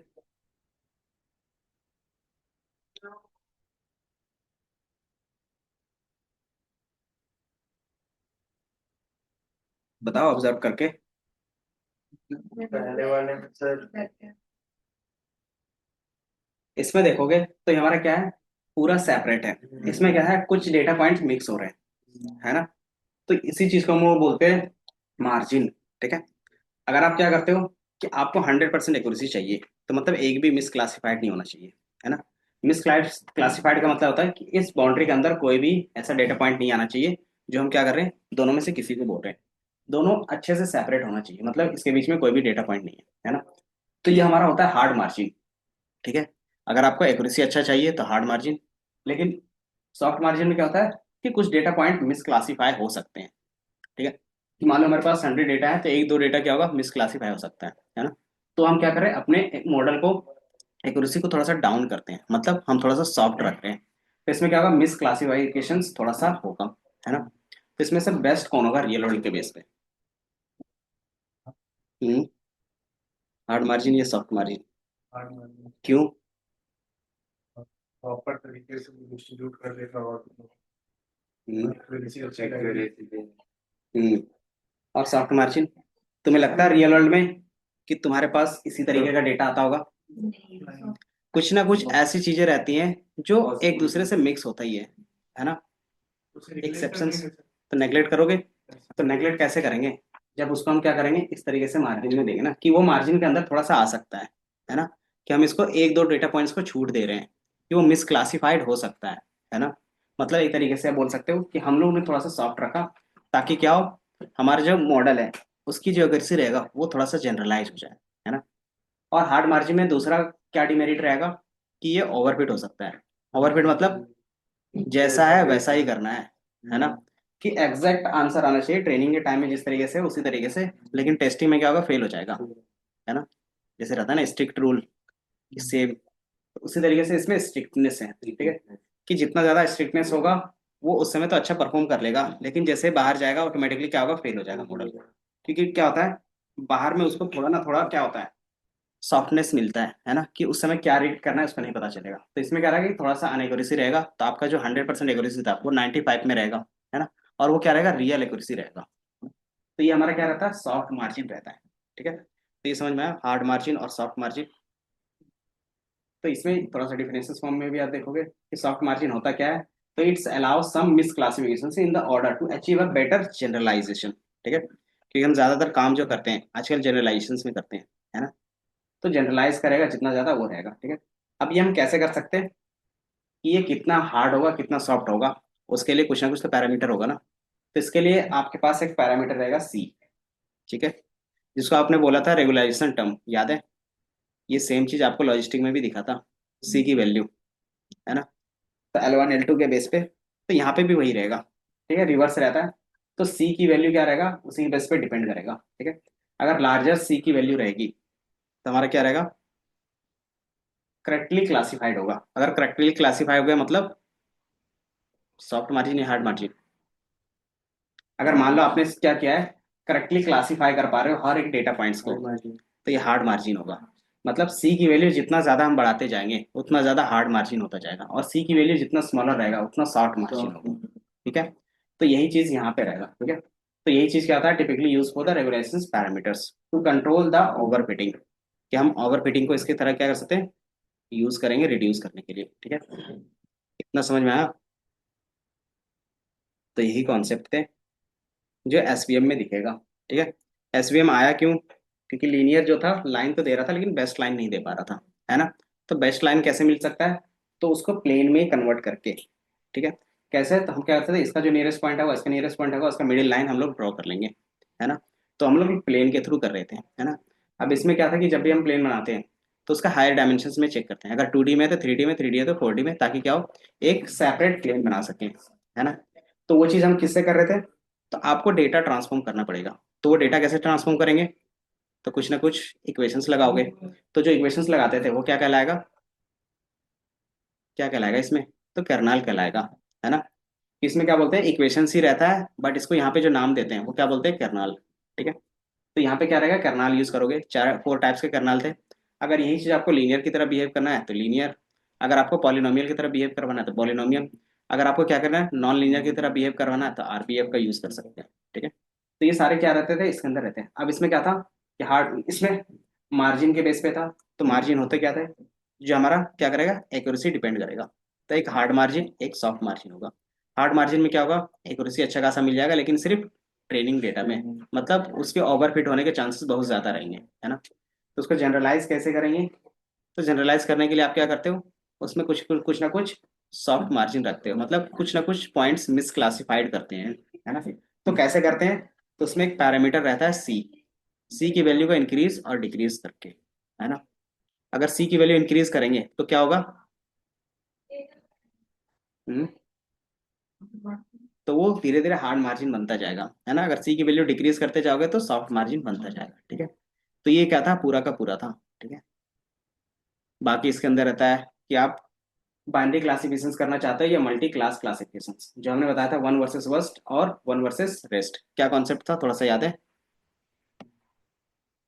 कि मान लो आपके पास क्या है कि चार अलग अलग क्लास में डिफाइन करना है, ठीक है। कि ये हॉर्स है, काव है, डियर है, या फिर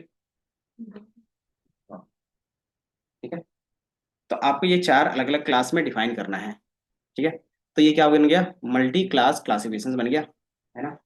अब हमें पता है कि हम लोग ज्यादातर बाइनरी क्लासिफिकेशन मतलब या तो जीरो या तो वन, उसी के बेस में सिग्मॉइड के बेस पे कर रहे थे। तो इसमें कैसे करेंगे, वन वर्सेस वन का मतलब हो गया सिंपली बाइनरी क्लासिफिकेशन है। तो क्या होगा, या तो वो जीरो होगा या तो वन होगा, बेस्ड ऑन द जो क्राइटेरिया रखते हैं। अगर क्राइटेरिया से नीचे है तो जीरो, अगर क्राइटेरिया से ऊपर है तो वन, है ना।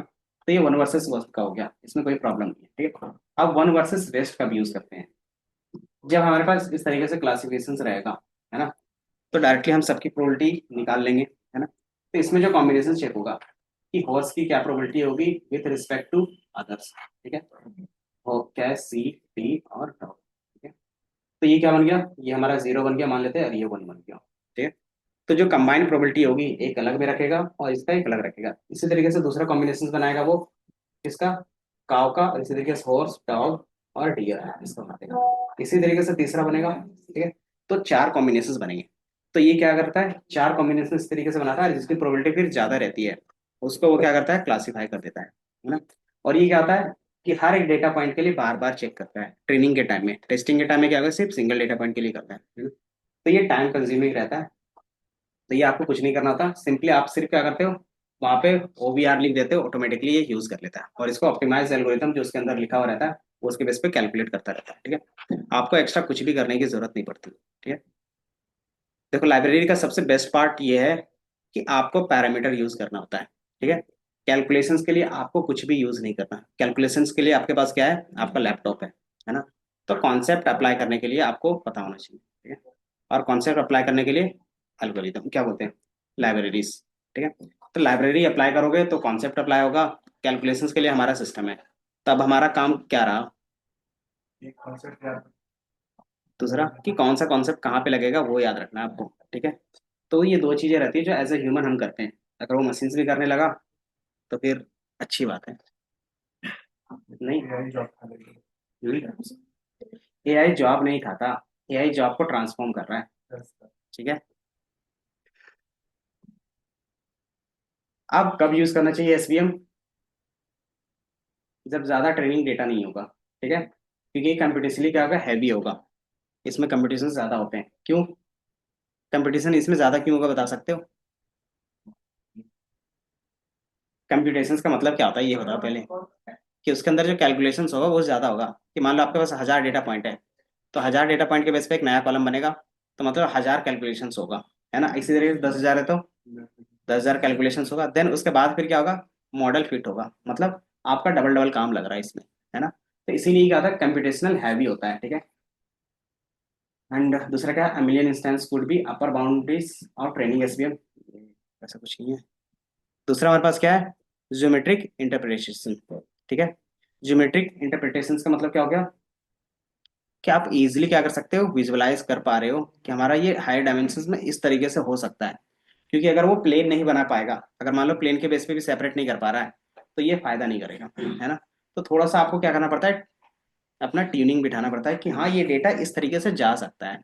वो मे बी एजम्पशंस जो होगा वो सही भी हो सकता है, गलत भी हो सकता है। मशीन लर्निंग का सबसे बेस्ट पार्ट ये है कि इसमें जो भी चीजें बनाते हैं किसी को नहीं पता था कि इसकी एक्यूरेसी क्या जाएगी, ठीक है। ये मॉडल रियल वर्ल्ड में फेल भी हो सकता है और पास भी हो सकता है। इसका सिंपल एग्जांपल अगर देखोगे तो सबसे बड़ी कंपनी का कौन सा है, गूगल, है ना।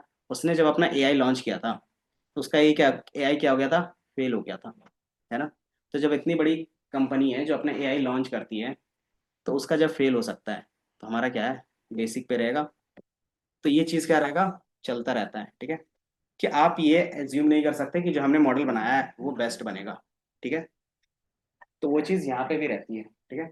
तो ये कैसे हम लोग फिर इम्प्रूव करते हैं, कि मान लो फर्स्ट टाइम में फेल हो गया तो फिर क्या करना पड़ता है, तो फिर दोबारा क्या करते हैं, ट्यून करते हैं, चीज़ें अपग्रेड करते हैं, जो अभी क्या कर रहा है, गूगल कर रहा है ना।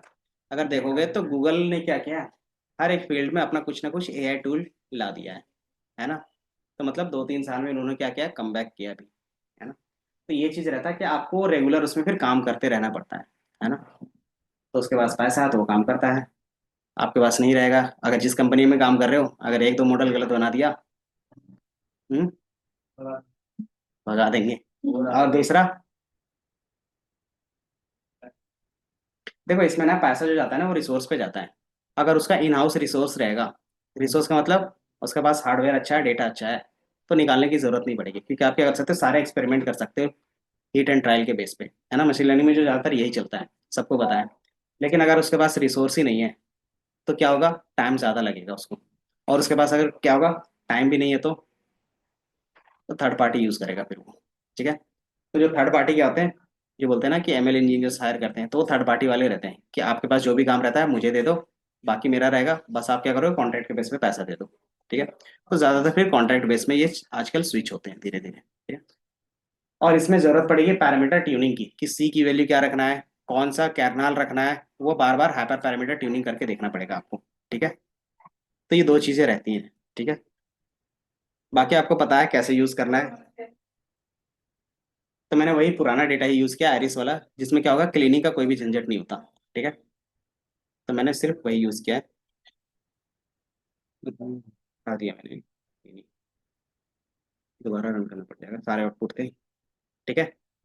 तो सबसे पहले हमने इसको बाइनरी क्लासिफिकेशंस के लिए यूज़ किया। बाइनरी क्लासिफिकेशंस के लिए क्यों यूज़ किया होगा,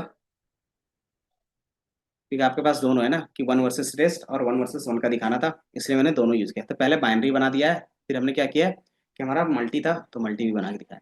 अब इसको बाइनरी हमने इस तरीके से बनाया है, थोड़ा सा लॉजिक सोच के बता सकते हो ऐसा क्यों किया होगा, सोच के बताओ। अच्छा, यहाँ पे भी लिखा हुआ आ रहा है कनेक्टेड टू कर्नल, इसका मतलब क्या होगा।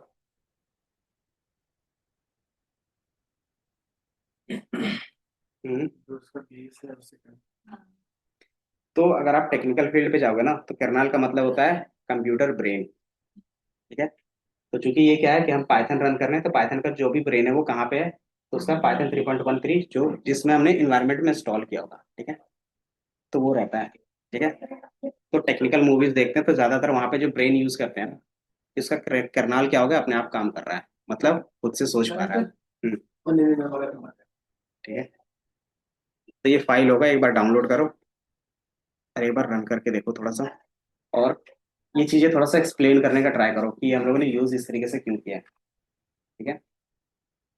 आपको पता होगा कि अगर थोड़ा सा हिंट दे दे, तो ये क्या यूज किया है, बुलियन इंडेक्सिंग होता था, कि जिसका वाई का लेवल 2 से ज्यादा होगा वो मुझे नहीं दिखेगा, क्यों, क्योंकि लेस देन का यूज किया है, और मुझे एक्चुअल में डेटा चाहिए। तो लेवल कितने थे इसके अंदर, 3 थे, 0, 1 और 2 था, सेंटोसा, वर्सिकुलर और वर्जिनिका, है ना। तो हमने क्या बोला है कि मुझे बाइनरी क्लासिफिकेशंस बनाना है, तो तीनों में से एक क्लास को मुझे हटाना पड़ेगा, है ना। तो मैंने किसको हटा दिया, तो जिसका लेवल 2 था, तो वो कैसे हटा सकते हैं, तो सिंपली बुलियन इंडेक्सिंग का कंडीशंस लगा दिया कि जो वैल्यू 0 से कम है, सॉरी 2 से कम है, वही मुझे दिखाए, तो यहाँ पे दिखा दिया। अब यही चीज को हमने क्या किया, सिर्फ रीअसाइन कर दिया नीचे, ठीक है। ये दिख रहा है, एक्स में क्या क्या मास्किंग, मास्क किसको बोल रहे हैं, जो कंडीशन है उसको मास्क बोल रहे हैं, ठीक है, वेरिएबल पे रखा है, तो इसको मैंने मास्क बोल दिया है। अब ये क्या होगा, एक्स में सिर्फ वही डेटा आएगा जिसका लेबल क्या होगा, 0 और 1 होगा, वाई में भी वही डेटा आएगा जिसका लेबल क्या होगा, 0 और 1 होगा, ठीक है। तो ये हमने यूज किया है। फिर सिंपल इसके बाद क्या है, X train, Y train, X test, Y test, ठीक है।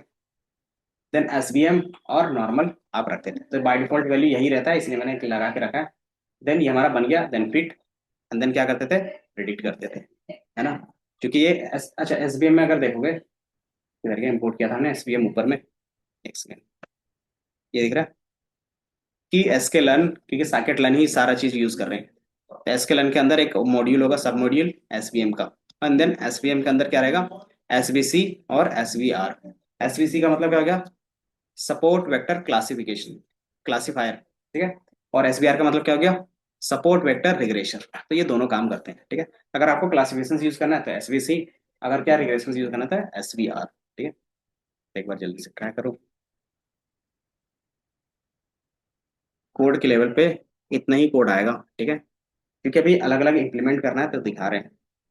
लास्ट में एक ही बार सारा इंप्लीमेंट करेंगे, और सारे सारे क्या करेंगे, हाइपर पैरामीटर ट्यूनिंग भी एक साथ होगा।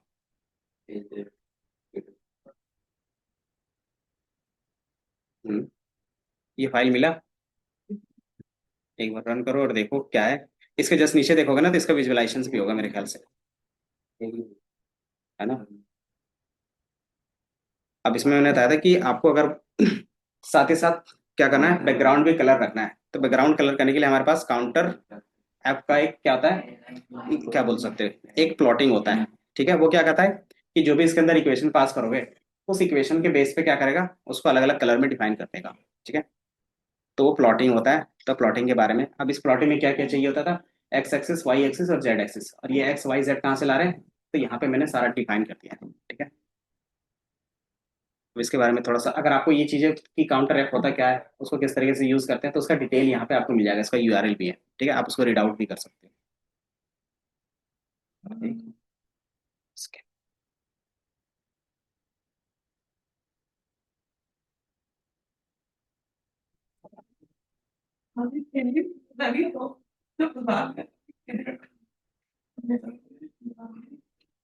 ठीक है ना सर, एक काम करो, 1 घंटे बाद आइए। हम बोल रहे हैं, ये क्यों करना है?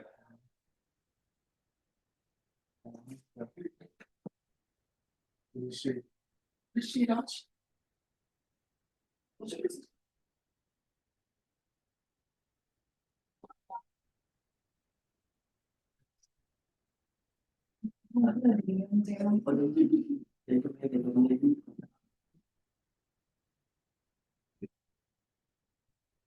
ओके।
ऋषि का है, बेबी का है। इसका तो बाबा होगा। हाँ तेरा होगा। क्या कह रही है?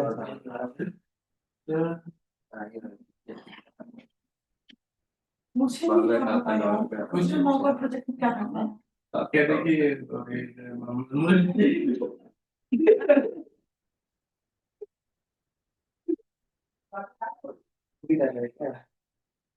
पहले एक साथ सभी को करना शुरू कर मैसेज। मेरे सोचा, मैंने बोला तुम लोग क्या भाई, मेरा नहीं है। इसे भी पूछता है। हाँ। ठीक है, नहीं मेरे को नहीं करा। मैंने लेके एक ही इसको कमाल रह गया। आ जाएगा मोटापा का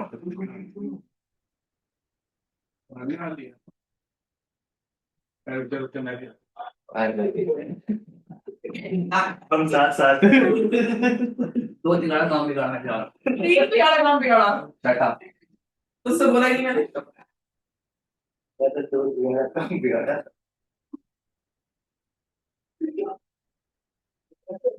कौन है? Doing 3 hours practical just to submit cake reading. Sunday इसका मौका बोला है, पता है नहीं पता है इसका मौका। ये अभी ट्रेन खत्म तो हो जाता है, फिर ना मौकू करना है यार, अभी तो मौकू करना है। अपनी वर्क के मुझे पढ़े तो ठीक तो हो जाता है यार। यार ये असेसमेंट भी सर रहने देते हैं, ऐसे नंबर आता है। यार वो क्या कहते हैं उससे, क्या था, अब तो प्रैक्टिस वाला मौका आएगा ना।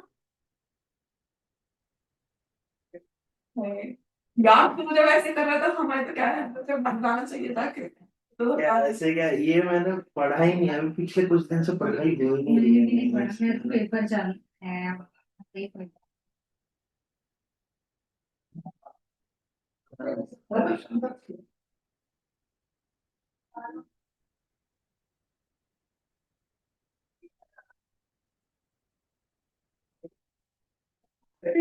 क्या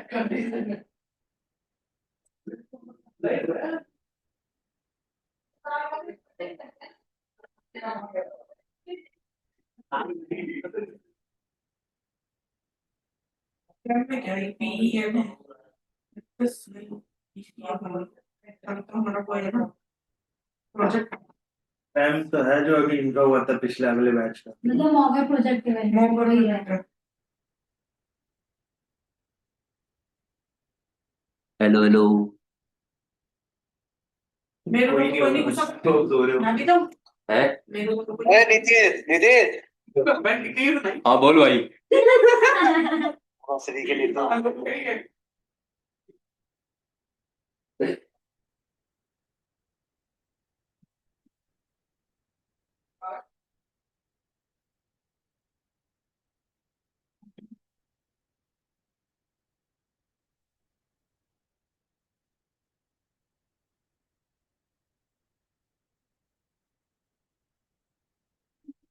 तेरा 18 से है ना क्या हाँ 18 को है। पेपर? हाँ तेरा अगला कब है? मेरा कल है। 13 तारीख को आज नहीं कर दिया। बीकॉम ऑनर्स वाले हो गए स्टार्ट?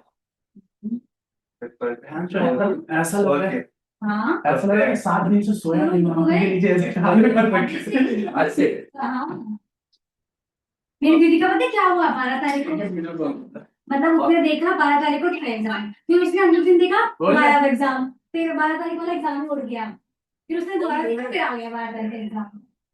तो तेरा कल तो नहीं होगा। क्या बोल रहा है? 16 को है? हैं? अभी है 12 और 13 आधा आधा 16 को है? 16 को होगा और फिर हाँ 16 को होगा, हाँ 22 को होगा, चलते हैं हाँ, करते उसके बीच में 20 को भी है। 20 को भी। क्या तो 25,000 महीना बोल रहा 3 साल तो उसके हो गए अभी। अच्छा, जो ठीक है, चलो। है ना क्योंकि 4 साल की होके बीकॉम की डिग्री हो अच्छा गई। 7 सेमेस्टर में? हाँ हाँ, ठीक है चल। उसके एग्जाम हाँ उससे क्या हो गया एमकॉम की एक डिग्री कम 1 साल कम हो जाएगी इधर हो क्या हो गया। गया? अच्छा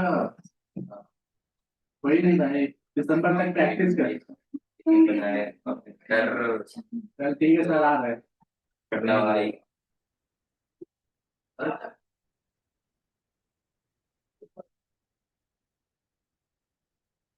सर बोल बोल भाई। सर आगे तेरा आवाज सुन के चले गए। सर आवाज सुन के पता पूछ रहा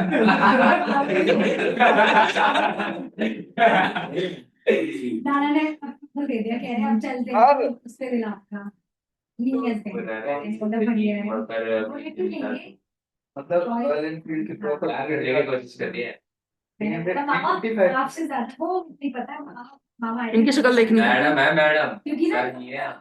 नवंबर नाना ने मना कर दिया था फिर अब बोल रहे हैं कि जस्ट नहीं पहले करते मतलब बढ़िया डिस्काउंट होगा। मामा आप खुश हुए ना हो मैं तो बहुत खुश हुई खुश खुश खुश होंगी खुश सब जाके खुश होंगी। कैमरा ऑन करके सबको सबको डरा दे। मैं खुद थी। कैमरा ऑन करके सबको डरा दे। चुप हो जा, हरकत मत फेल। छी महान इंसान।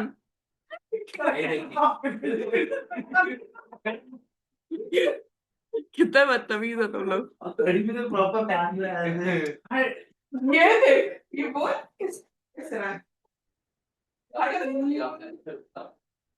भैया डर गए। यार कभी पानी में लेके आया था ऐसे फेंका है तूने, पिया तो है नहीं तूने। डर लग रहा आगे टेलीग्राम पड़ी हुई है मेरे पास, तो रिकॉर्डेड वाला आया 480 पे। सुरेंद्र भाई वो देख कह रहे हैं कि तो गाना मत बोल रहा है स्टेप है करना अच्छा वो आगे अक्षय के अंदर भी ऐसा आता है। देखा वही आता है कि इस एक मूवमेंट के लिए मैंने पूरी क्या हुआ, अरे यार ये एक मोमेंट के लिए पूरी पिक्चर देखेंगे। फुल पिक्चर अभी नहीं देखी है कौन सा क्या है उसमें? क्या देखी? आगे कैसे कर लेते हैं कॉन्सेप्ट क्या है उस मूवी का? बॉलीवुड नहीं देखते थे बहुत कम। चलो लेकिन सुनने में अच्छा अच्छा वो मोहित का स्पाई था ना, स्पाई बंदी का था। हमें तो बस एक ही है। ये वाला है हम्म। अच्छा तो क्या था सर सब आवाज कर रहे हैं आपको कोई बुला रहा है। क्या बोल रहा था? कैमरा ऑन करके दिखा दो एक बार। क्या चीज? कौन था? लड़के की आवाज। ऋषि होगा, आलोक होगा, यही दो हैं लड़के। कुछ बोल रहे थे क्या ऋषि, आलोक? No comments. चलो ठीक है, नो कमेंट्स करते हैं। जी सर क्या बाकी समझा देते हैं कोड का। देखो कोड में तो पहला लाइन क्या कर रहा था बता सकते हो? दूसरा एक्स और वाई से सर क्या हुआ? नीतीश ना धमकी दिया जा रहा है सर। चलो कोई नहीं, वो क्लास के बाद एक बार तुम मुझसे बात कर लेना, ठीक है? या फिर मुझे मैसेज कर देना, मैं देख लेता हूँ क्या है। हाँ सर मैं मैसेज कर दूँ।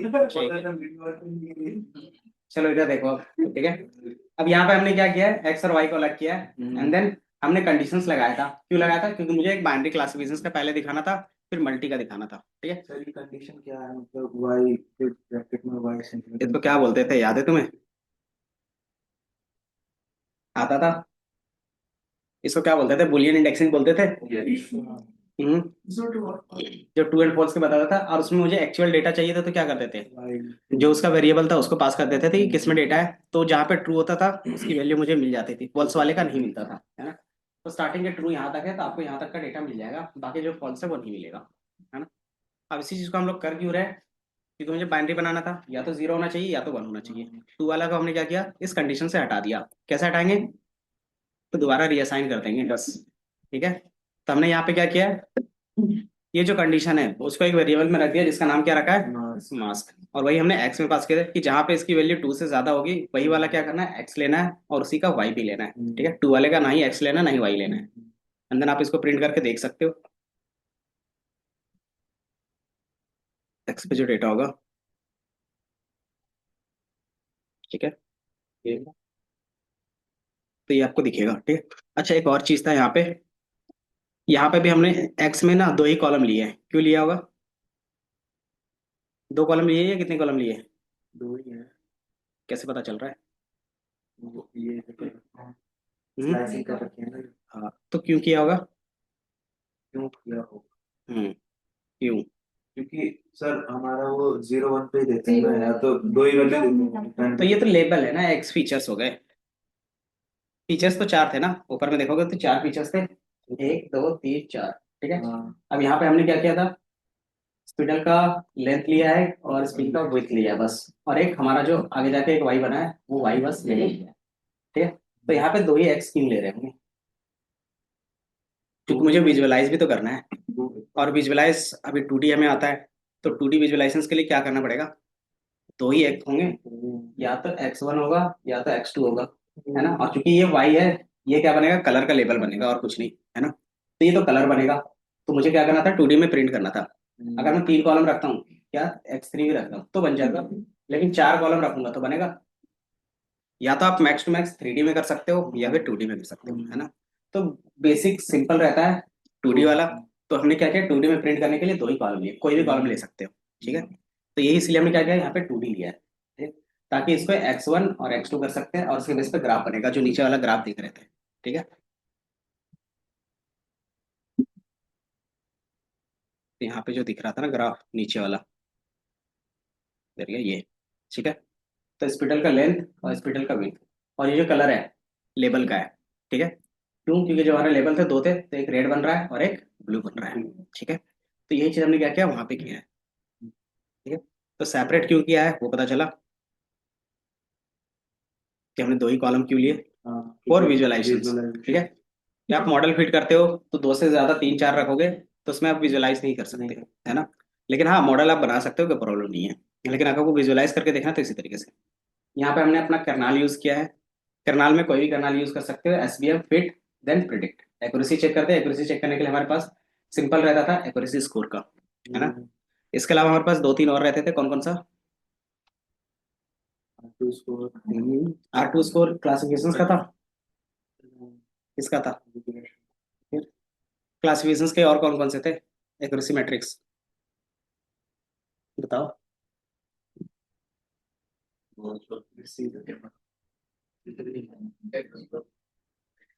कंफ्यूजन मैट्रिक्स, क्लासिफिकेशन रिपोर्ट याद है? और क्लासिफिकेशन रिपोर्ट में क्या क्या थे? Precision, recall, F1 score. F1 score बोल रहा था, R2 स्कोर। तो ये सारे क्या आते हैं इसी चेक करने के लिए था ना, बेस्ड ऑन द डोमेन कि आपको किस में इम्प्रूव करना है। तो कहीं पे प्रिसीजन पे ज्यादा इंपॉर्टेंस देते हैं, कहीं पे रिकॉल पे, तो कहीं पे F1 स्कोर पे, है ना। बाकी विजुअलाइजेशन के लिए मैंने एक फंक्शंस बनाया है, ठीक है। पहला हमारे पास क्या है, स्टेप जो मेस बनेगा, मेस मतलब पूरा जो ग्रिड बनेगा वो, ठीक है। उसके अलावा जो हमारा ग्रिड का लाइन होगा, ग्रिड लाइन मतलब कि ये जो मैक्सिमम कितना जाएगा और ये मैक्सिमम कितना जाएगा वो डिफाइन किया है दूसरा, ठीक है। X mean, X max, Y mean, Y max. जो हमारा ग्राफ का क्या होगा, मिनिमम पॉइंट क्या है, मैक्सिमम पॉइंट क्या है, मिनिमम पॉइंट मैक्स। और जो उसके बेस पे कलर होगा उसको मैंने यहाँ पे डिफाइन किया है, उसको एनपी डॉट मैक्स ग्रिड के बेस पे किया है, ठीक है। अब वो कलर कैसा होगा, तो एक्स मीन का और एक्स मैक्स का, और उसके बेस पे जो हाइट रहेगा स्टेप के बेस पे, ठीक है। अब एक हमारे पास क्या है, जेड, जेड एक्सिस बनेगा। जेड एक्सिस किसके बेस पे बनेगा, मतलब वो जो आपका क्या होगा, सेपरेट होगा, किसके बेस पे होगा, तो जो हमारे प्रेडिक्ट करते थे, जो रिपोर्ट आएगा एक्चुअल वैल्यू आएगा उसी के बेस पे तो सेपरेट रहता है ना। एक्चुअल जो वैल्यू आएगा उसको हमने क्या किया, अलग अलग यूज किया, ठीक है। एंड देन उसी को रीसेप करके जेड स्कोर पे, सॉरी जेड पे स्टोर किया, ठीक है।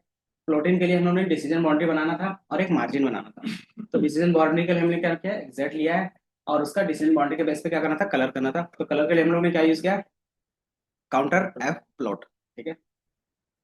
देन आगे क्या है, plotting, then simply scatter plot है, एंड देन वाई लेबल्स और एक्स लेबल्स है, ठीक है। अंदर इसके बेस पे आपको कुछ इस तरीके से दिखेगा, ठीक है। तो यहाँ पे आपको दिखेगा एक बीच में थोड़ा सा स्पेस दिखेगा व्हाइट लाइन का, है ना। तो वो जो मार्जिन है ना वो यहीं पे दिख रहा है। अब ये क्या होगा, हार्ड मार्जिन है, सॉफ्ट मार्जिन है। ये हार्ड है ना। क्योंकि ये देखोगे ये जो वैल्यू है इसी में क्या है, पॉइंट बना है ना, और इसी के बेस पे सेपरेट कि कोई भी डेटा पॉइंट्स क्या होना चाहिए, मिस नहीं होना चाहिए। दूसरा आप 3D में नहीं, फिर हम अपनी तरफ से डिसाइड कर सकते हैं कि मार्जिन कैसे रखना कैसे करेंगे,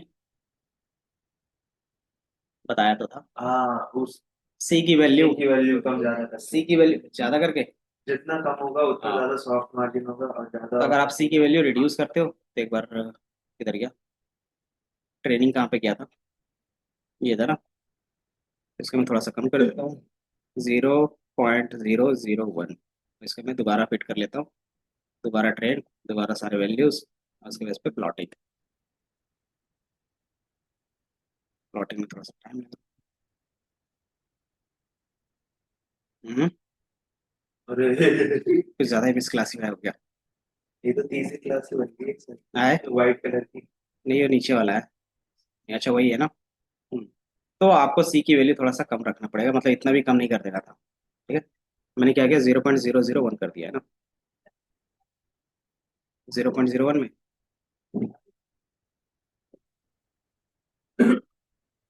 अच्छा, ये कुछ इस तरीके से उठ रहा है, वो ठीक एक है। नई क्लास आ गई सर, व्हाइट कलर की।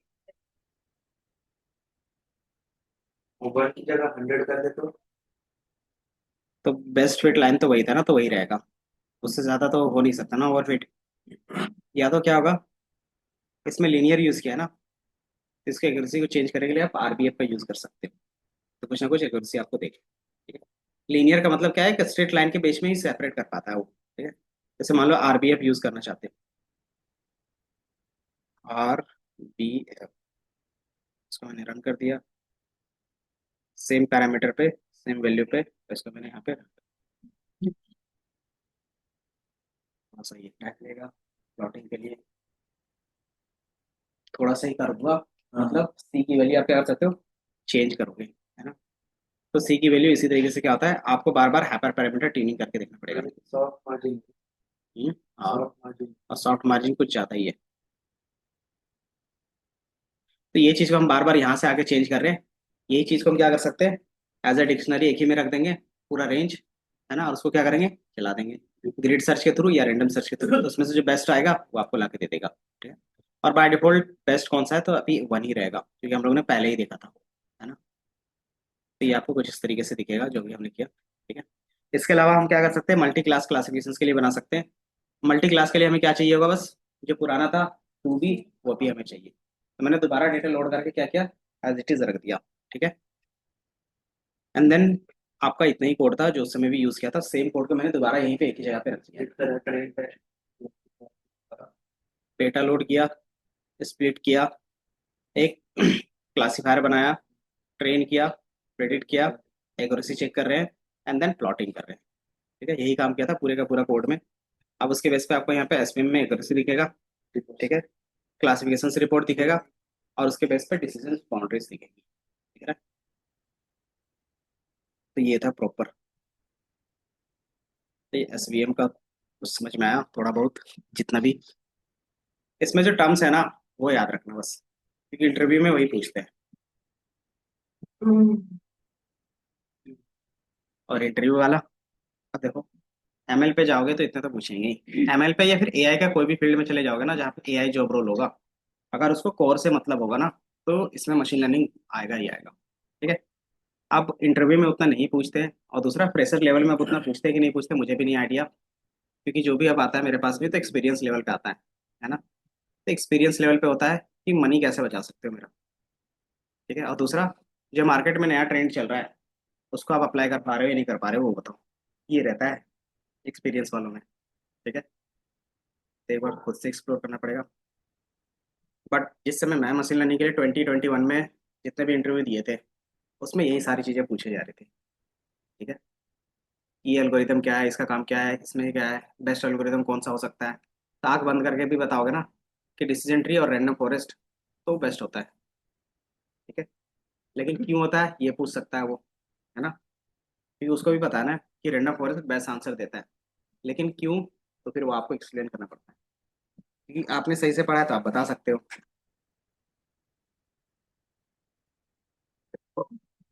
तो बाकी फिर एक बार ये रन कर लोगे, इसके बाद कौन सा मॉडल देख लेंगे। तो मैं थोड़ा सा नई बाइस के बारे में बता देता हूँ, फिर उसका इम्प्लीमेंट कल कर लेंगे, ठीक है। नई बाइस, नई बाइस एल्गोरिदम होता क्या था, किसी ने प्रोबेबिलिटी अच्छे से पढ़ी है। हम्म,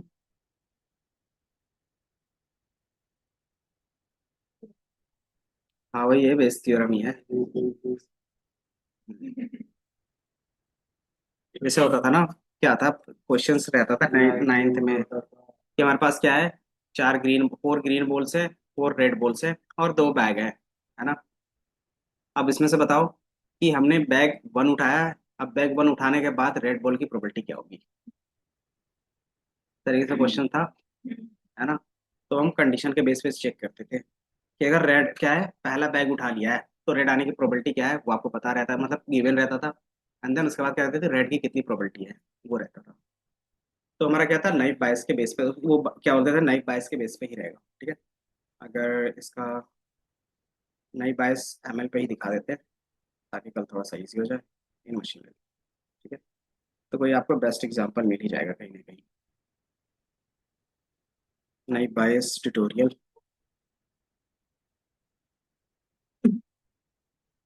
लोड हो जाए, ठीक है।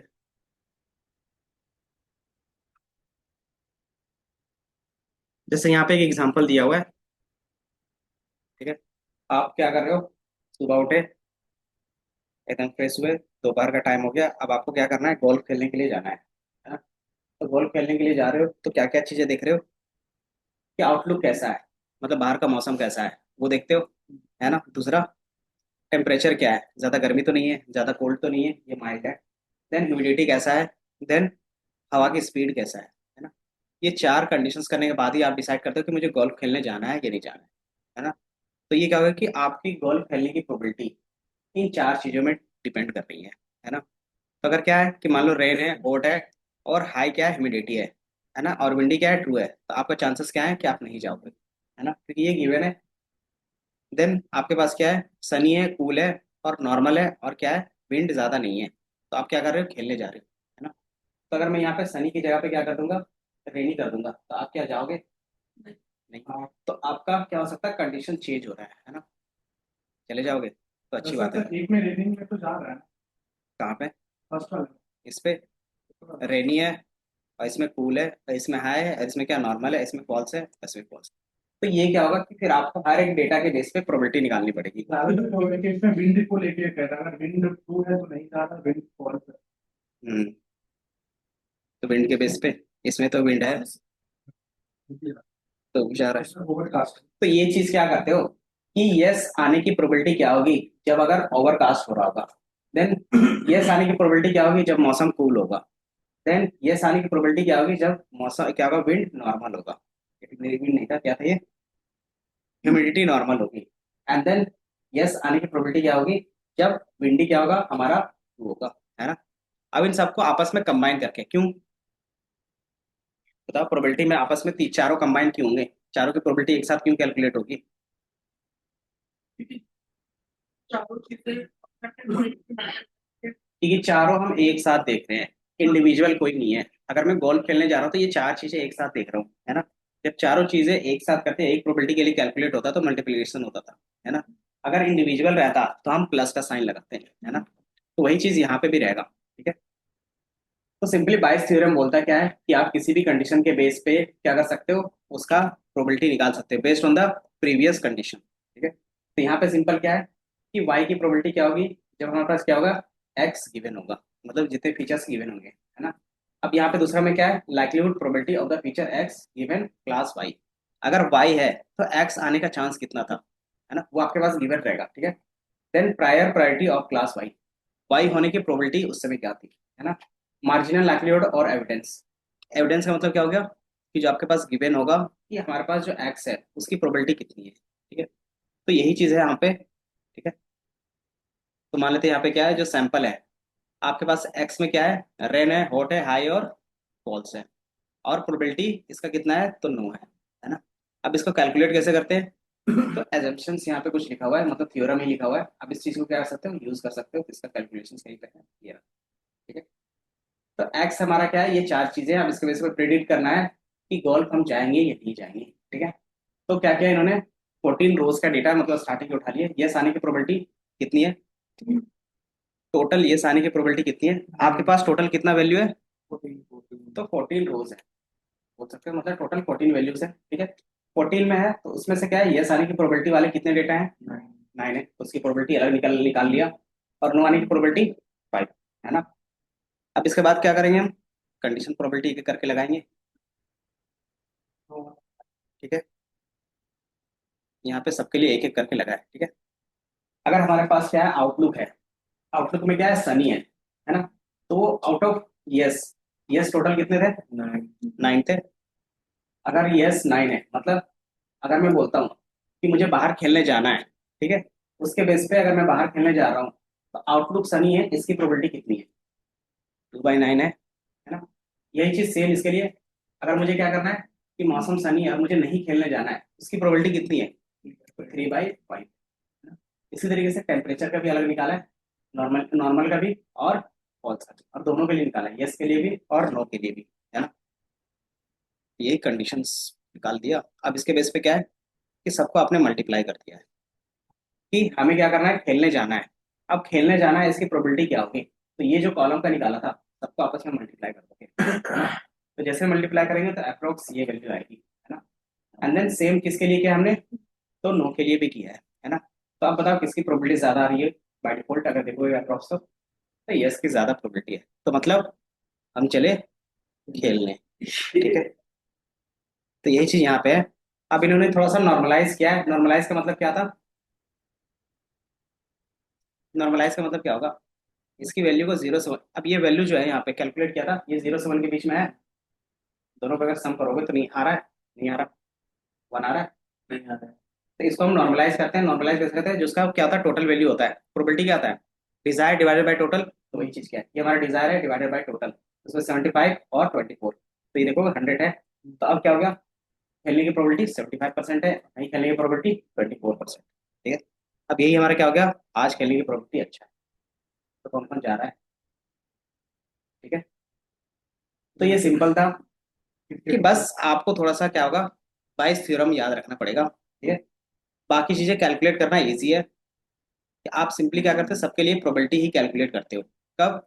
जब हमें पास क्या है, अगर खेलने जाना है तो उसके साथ सबकी प्रोबेबिलिटी क्या होगी, अगर नहीं खेलने जाना है उसके साथ सबकी प्रोबेबिलिटी क्या होगी, और दोनों का कैलकुलेशन होगा, और जिसकी प्रोबेबिलिटी ज्यादा हो गई वही हमारा क्या होगा, प्रोडिक्शंस होगा। ठीक है।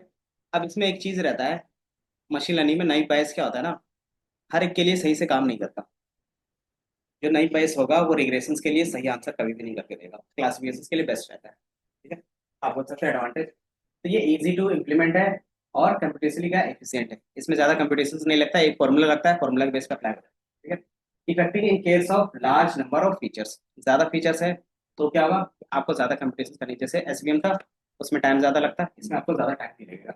Perform well on the limited training data, अगर आपके पास ज्यादा ट्रेनिंग डेटा नहीं है तो आप प्रोबेबिलिटी के बेस पे क्या कर रहे हो, यहाँ पे आंसर कर पा रहे हो। ठीक है। Perform well in the presence of categorical features, कि अगर आपके क्या है, एक्स में ज्यादातर फीचर्स क्या है, कैटेगरिकल है, रिग्रेशन वाला मतलब नंबर ज्यादातर नहीं है, तो ये अच्छे से काम कर सकता है। For numerical features data is assumed to come from the normal distribution, तो अगर आपके पास ज्यादा एक्स क्या है, जितने भी फीचर्स है वो नंबर में है, ज्यादातर अगर नंबर में है तो आपको उसका विजुअलाइजेशन करके देखना पड़ेगा, किसमें, डिस्ट्रीब्यूशंस में, कि ज्यादातर क्या होना चाहिए, नॉर्मल डिस्ट्रीब्यूशंस फॉलो करना चाहिए। अगर ये फुलफिल कर रहा है तो रिग्रेशंस के मतलब क्या है, नॉर्मली आप यूज कर सकते हो। डिसएडवांटेज क्या है, assume the features are independent which may not always hold in the real world, है ना। कि आपको नई बायस में क्या करना पड़ेगा, कि एक जो डेटा है दूसरे डेटा से इंडिपेंडेंट होना चाहिए, है ना, तभी ये सही से काम करेगा, है ना। अगर नहीं है तो ये सही से परफॉर्म नहीं कर पाएगा प्रोबेबिलिटी वाला भी। ठीक है। Can be influenced by the irrelevant attributes, irrelevant attributes का मतलब क्या रहा, बता सकते हो? ये हो सकता है ऐसे कॉलम जो हमें इस पे क्या था, यूज करना ही नहीं था, लेकिन आपने क्या किया है, उसको हटाया नहीं है तो ऑटोमेटिकली ये यूज हो रहा होगा, है ना। तो उससे क्या होगा कि आपका रिजल्ट ऑटोमेटिकली चेंज होगा, है ना। कि मैं assign zero probability to unseen event leading to poor generalisations, इसका सिंपल मीनिंग क्या रहा, कि आपके पास जितना भी डेटा है अगर उससे क्या हो गया, कि पूरा का पूरा कॉम्बिनेशन आउट ऑफ उससे हो गया, तो ऑटोमेटिकली यहाँ पे क्या होगा, प्रोबेबिलिटी 0 आ जाएगा, 0 के आसपास। जो क्या करेगा, जनरलाइज मॉडल कभी भी नहीं बनाता, है ना। तो इसका लास्ट का जो मीनिंग है ना, सिंपल है, कि इसमें नए डेटा पे ना वो काम तो करेगा, लेकिन वो कॉम्बिनेशन जो नए डेटा का कॉम्बिनेशन बनेगा ना, वो हमारे डेटा से ही होना चाहिए, तभी वो सही से काम कर पाएगा।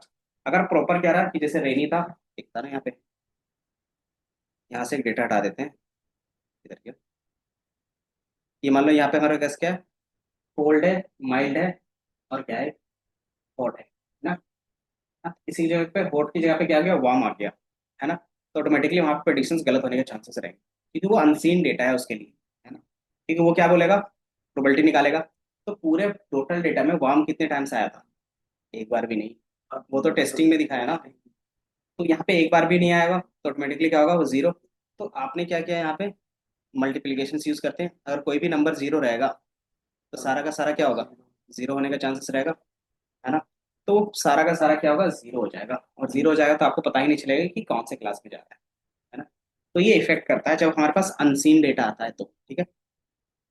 अब इसी के अलग अलग टाइप होते हैं, टाइप में जो अलग होता है वो सिंपली डेटा के नेचर से होता है।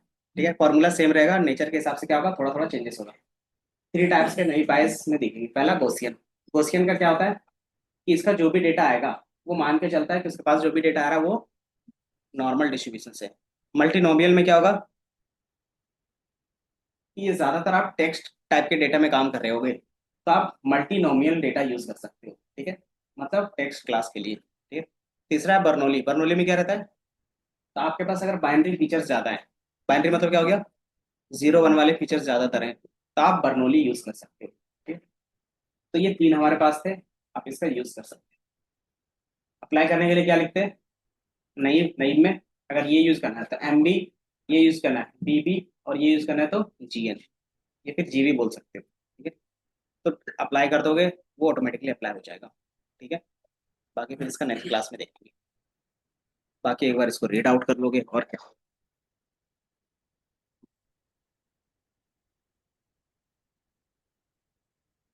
कोई बात नहीं, जितनी जल्दी ये खत्म होंगे ना, डायरेक्टली हम रियल वर्ल्ड प्रोजेक्ट पे ही काम करेंगे कुछ।